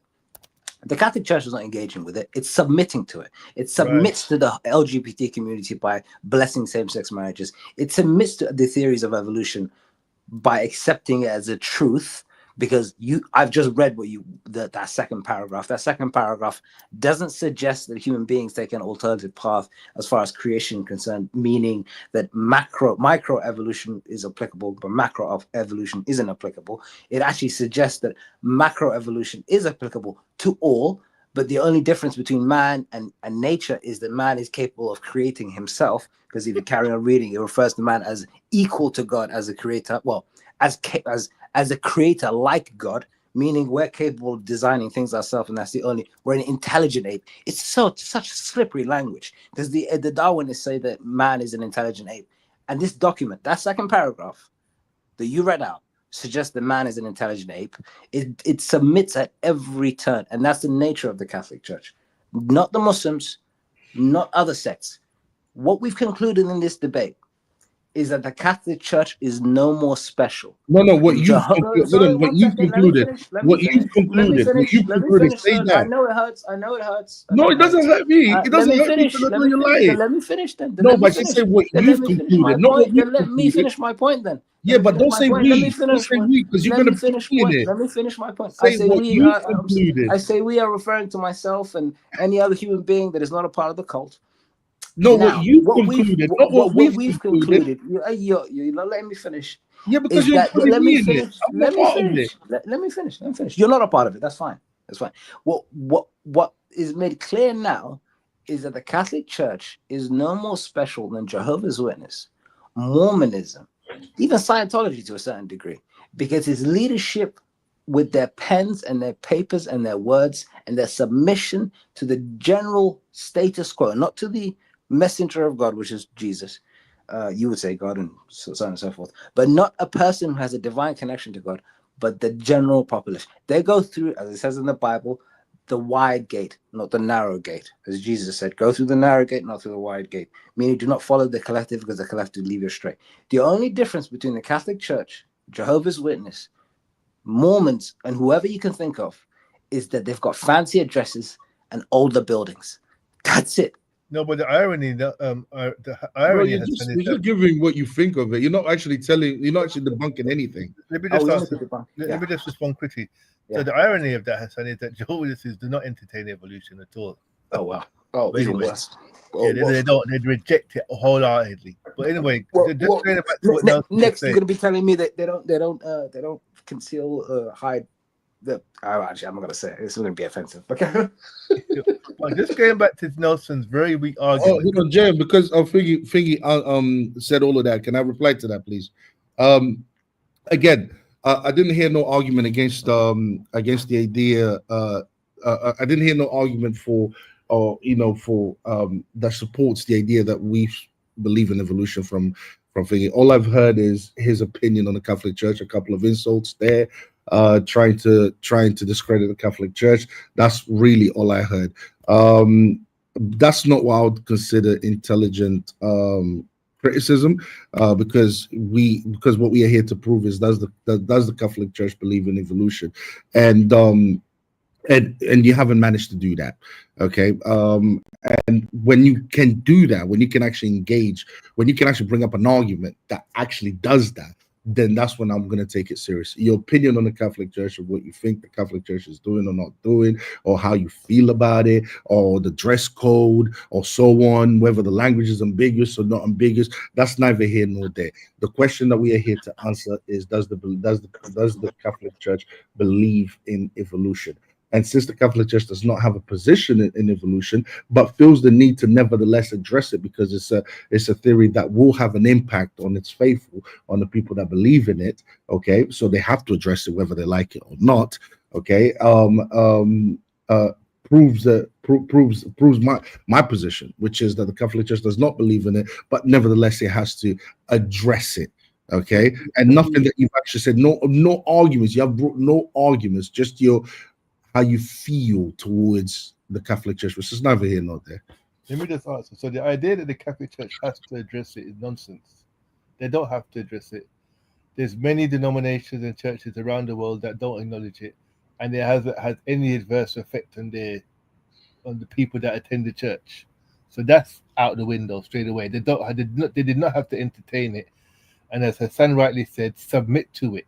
Even worse. Secondly, the idea that Nelson put forward, that they were doing it because it's been taught in schools, nonsense. In America, you know, when evolution was started to be taught in America, in fact, in 1925, a teacher was taken to court for teaching evolution. It's only after 1968 that the banning of evolution, and then in 2013. Evolution was included as a core concept. In the UK, it was 2015 that evolution was taught. So I remember this is in the 50s in Catholic Church, and before the 50s, because I mentioned those Catholic evolutionists in the 1800s were already harping on about evolution. So this idea that in the 1800s they were incorporating evolution because they were teaching it to kids is absolute nonsense. It has nothing to do with it being taught to kids. It has nothing to do with enlightening their leadership. The reason why it became part of the Catholic Church is because prominent Catholics became enticed by the theory of evolution. That's how it started. There were prominent Catholics that became enticed by it, and became embroiled in the scientific discovery of that time, and were more secular leaning, which is why I brought the document. I could have brought the document that showed that the Protestants were well against this, but it was the Catholics who. And the reason why is that the Catholics always have this. I've always had this idea, which I only found out the other day, that they see a lot of the Bible as allegory. They don't believe in a lot of the Bible as literal, and I only found that out the other day. But that makes perfect sense now. And so that's the reason why the Catholic Church has embraced evolution, because they've always had this belief that the Bible is full of allegory. The book of Genesis is an allegory. That's the reason why they accept Calvin. It's nothing to do with it being taught in schools and anything like that. This goes to the core of their ideology, of their theology. And the core of their theology is that the Bible is full of allegory, which by what people need to understand is an example of paganism, by the way, because they have that in common with paganism. Pagans also see the Bible as allegory as well. Gnostics see the Bible as allegory as well. So I'm not surprised. But please don't spread that line, Nelson, that it had anything to do with it being taught to kids, because you're way off with that one. Can I just address what JM said? JM mentioned the what do you call it? It criticized my opinion on why the Catholic Church would have to address the evolution theory. And JM basically mentioned that Jehovah's Witnesses does not believe in the theory of evolution. It's true that that's a position that they take. They believe in forgot what it was. Then again, we're talking about Jehovah's Witnesses, a very tiny, small, little organization made up of 8.8 million. It's nothing compared to 1.4 billion in terms of so in terms of institution size, it's really negligent, to be honest with you. JM also mentioned, should an organization like the Catholic Church, with 1.4 billion followers all across the world, the biggest religion on earth, should the Catholic Church how do I say this? Should the Catholic Church address the evolution theory, which is being taught in classes, which is being taught in schools? Do you think that that would be a responsible thing for the Catholic Church to do, or any organization as big as the Catholic Church, to address something like the evolution theory that is being taught in schools? Yes, I think that is the responsible thing for any responsible organization to do. So when JM says, "Oh no, it doesn't have to address it," JM is that's just rubbish. That's just nonsense. That's not a responsible thing at all to do. I already did talk about how Jehovah's Witnesses is a heretical, pagan, insignificant religion that's only made up of 8.8 million. Now, in terms of the Protestants, many Protestant denominations, I'm just reading right now here, and I just did a quick research, but I can dig more into it. Many Protestant denominations and individual believers, by the way, I have to keep repeating this, I don't accept the evolution theory. I'm utterly against it.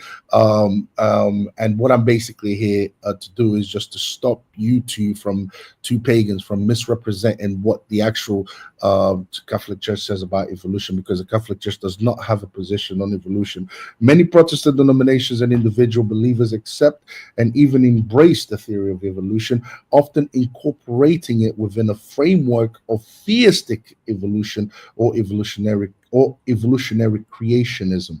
And basically what that's saying there is that theistic evolution means that because the creation story does not give the how it happened. What they basically saying is whatever it couldn't have happened without God, which is the evolution theory says that it happened naturally. Nature made it happen. Well, what the Christians are saying, what the Protestants are saying, is that it couldn't have happened without God guiding the process. That's basically all they mean by that, or evolutionary creationism.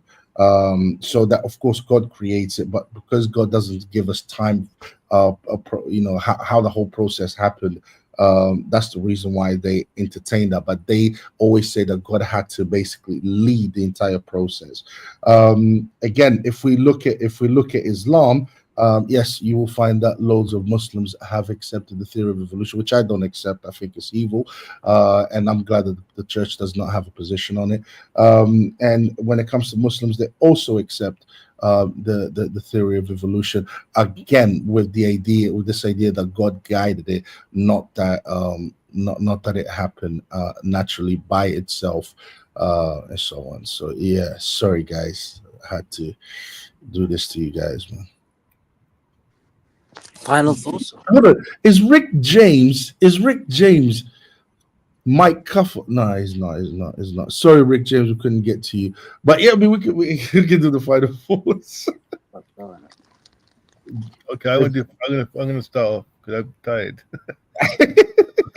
Do you not think happened? Sorry, James. Do you not think happened? Hassan. The reason why Hassan said immediately final thoughts is because he probably Googled, oh shit, there's loads of scholars that believe in evolution. So we better go into final thoughts before Nelson start reading a bunch of stuff that Muslims believe in. Yeah, go on. Anyway, You want to respond to that? I mean, I'll respond to that. Do you want to respond or no? Yeah. Just quickly. On his final thoughts, he's going to respond on his final thoughts. No, let me quickly respond, like one sentence, and then I'll let JM do his final thoughts. Then I'll do my final thoughts. Okay, Octavio, can you name me one scholar that affirms the theory of evolution? Yes, I posted it on the group. You go check it. Like I said, he's got nothing. So go on, JM. Okay. Guys, I thought this was a good debate. Obviously, I believe I won the debate. quite easily, because I don't think there's any way, shape, or form that any objective person could look at the evidence I presented and say that the Catholic Church, not only do they believe in evolution, but they promote it. They push it as a very credible form of a theory to explain the origin of human beings.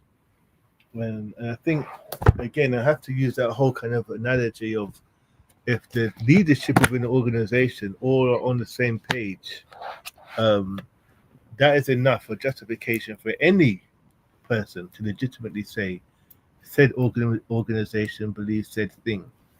When you have succession of leaders who one after the other are more embracing of evolution in succession, and then you have prominent scholars and teachers within the faith, scientists, Catholic scientists.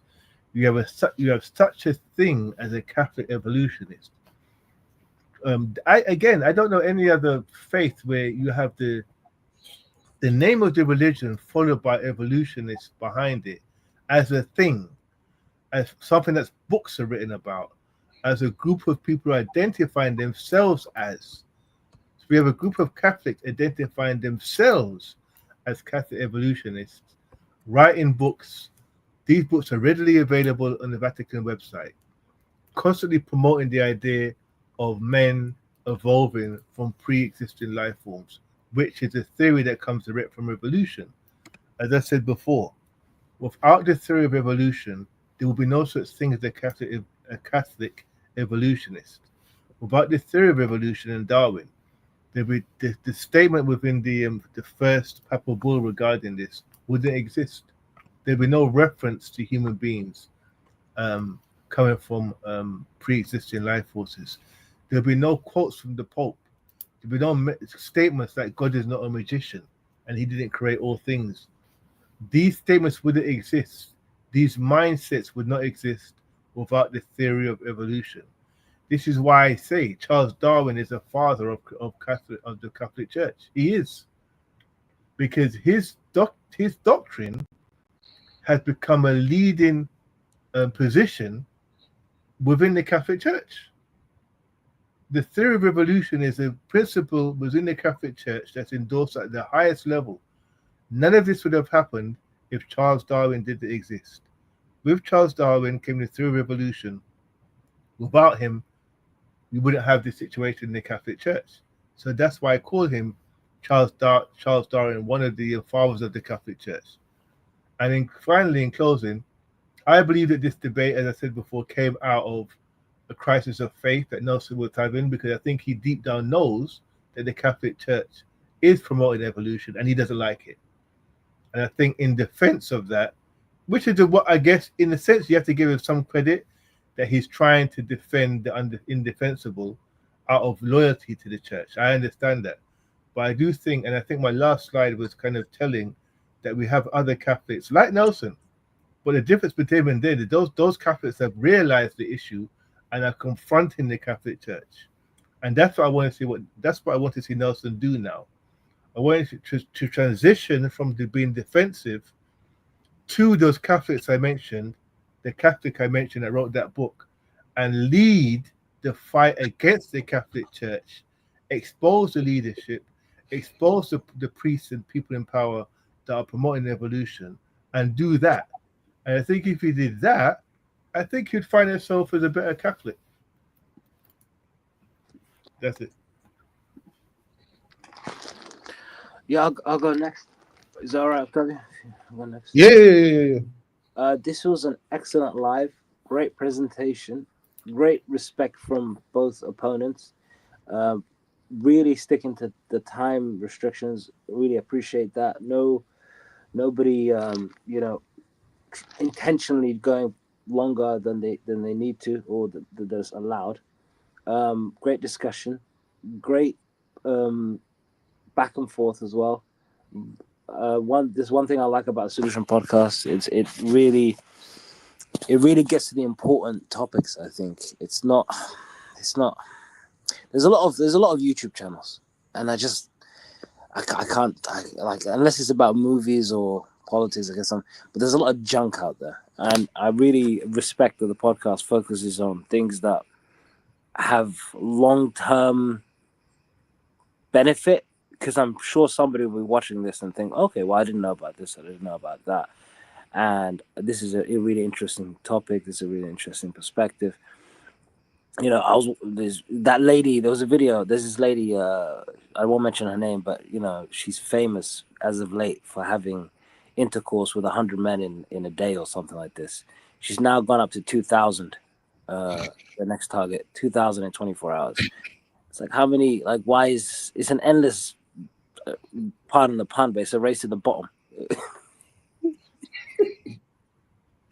On some of these YouTube channels, it's a real race to the bottom. It's some channels are repeating racial slurs to get attention, and just adults genuinely wasting precious moments of their lives on nonsense. And I appreciate the team. I appreciate the discussion. I appreciate the Octavio for really being willing to take these criticisms and these tough questions, because boy, I would have vomited 3 or 4 times by now based on the things that if this was said about my religion, if somebody said Sheikh Fawzan or Bin Baz or Albani or Al-Bukhari, these famous scholars of Islam were, it's time for us to accept evolution, because, we really did come from monkeys and Allah's not all that powerful. He's not a magician. He ain't doing shit. I'd have a nervous breakdown. My blood sugar levels would drop to the ground. I don't know if anybody has low blood sugar, but boy, you crash. You go to the floor real quick. And but well done to Octavio. He has a great commitment. Even when the truth is presented to him, it doesn't faze him. Okay, I'll work out a way to convince myself that this is not true 2 or 3 or 4 seconds from now, which is astounding. Very impressive. I will be posting a comment in the comment section after this at some point, probably tomorrow, the day after, commenting on that second part of that important Vatican document that states that man is special because he also creates like God creates, and he is got free will unlike nature, but in a sense still suggesting that both of them have nature and human beings have evolved, and that evolution is okay and it suits the Bible. Absolute Olympic level gymnastics, mental gymnastics and moral gymnastics, really, from the Vatican. Quite astounding. But yeah, thank you for having me. Great episode. I'll leave it to you. Thank you for that, my brother. I appreciate all the great things that you said. Before I talk about how much I've won, hold on a second. Let me just okay, there we go. I'm just going to quickly address this. What I'm going to do is read. All right. Just several Islamic scholars throughout history have expressed their beliefs compatible with evolution, often viewing it as a part of God's creation process or as a mechanism for gradual change within the divine plan. Some scholars have even found verses in the Quran that can be interpreted in light of evolutionary theory. Here's some notables, and I understand my brother Hassan asked for some his names. So we got Al-Jahiz. This is an 8th century scholar, so very near to 7th century Islam. So he says a pre-Darwinian Muslim scholar, Al-Jahiz, is considered by some to be the originator of the idea of evolution, particularly in his work Kitab al-Haywan, the Book of Animals. That's what it's called. Wow, the Book of Animals. He proposed that animals evolved gradually. Wow, and he was a Muslim scholar with human beings. With human being the highest evolutionary stage. Forget Darwin. Darwin got it from Al-Jahiz over here with the Kitab al-Hawan.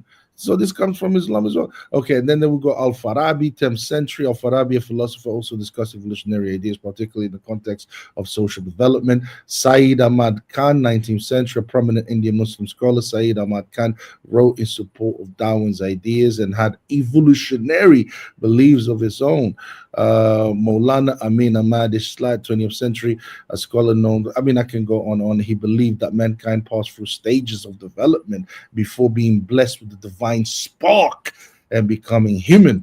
Muhammad Assad, a 20th century Islamic scholar who also endorsed the theory of evolution. Yessi Kadi, I mean, you get the picture. Yusuf oh my Lord, listen, could be here all day talking about how much Islam endorses evolution. In regards to the second document, one thing I have to give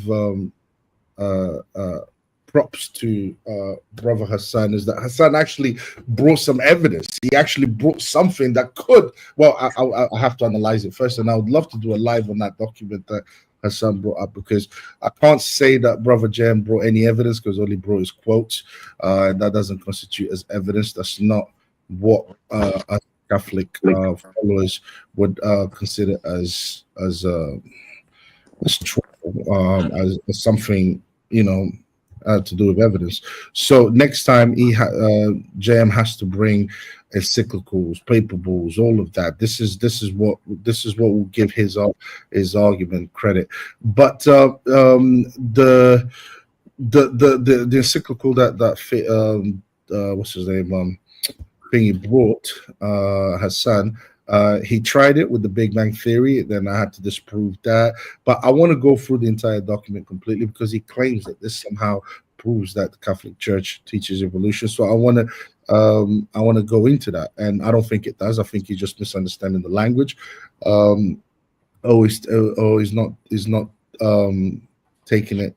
Is not understanding what it's actually saying, because the reason why I say that is because the first thing that he mentioned, he didn't actually understand what he's saying. When he highlighted, the first thing that he highlighted, he didn't actually understand what it said. The Big Bang Theory, which is proposed today as the origin of the world, does not contradict intervention of divine creator, but depends on it. He didn't understand what it actually said.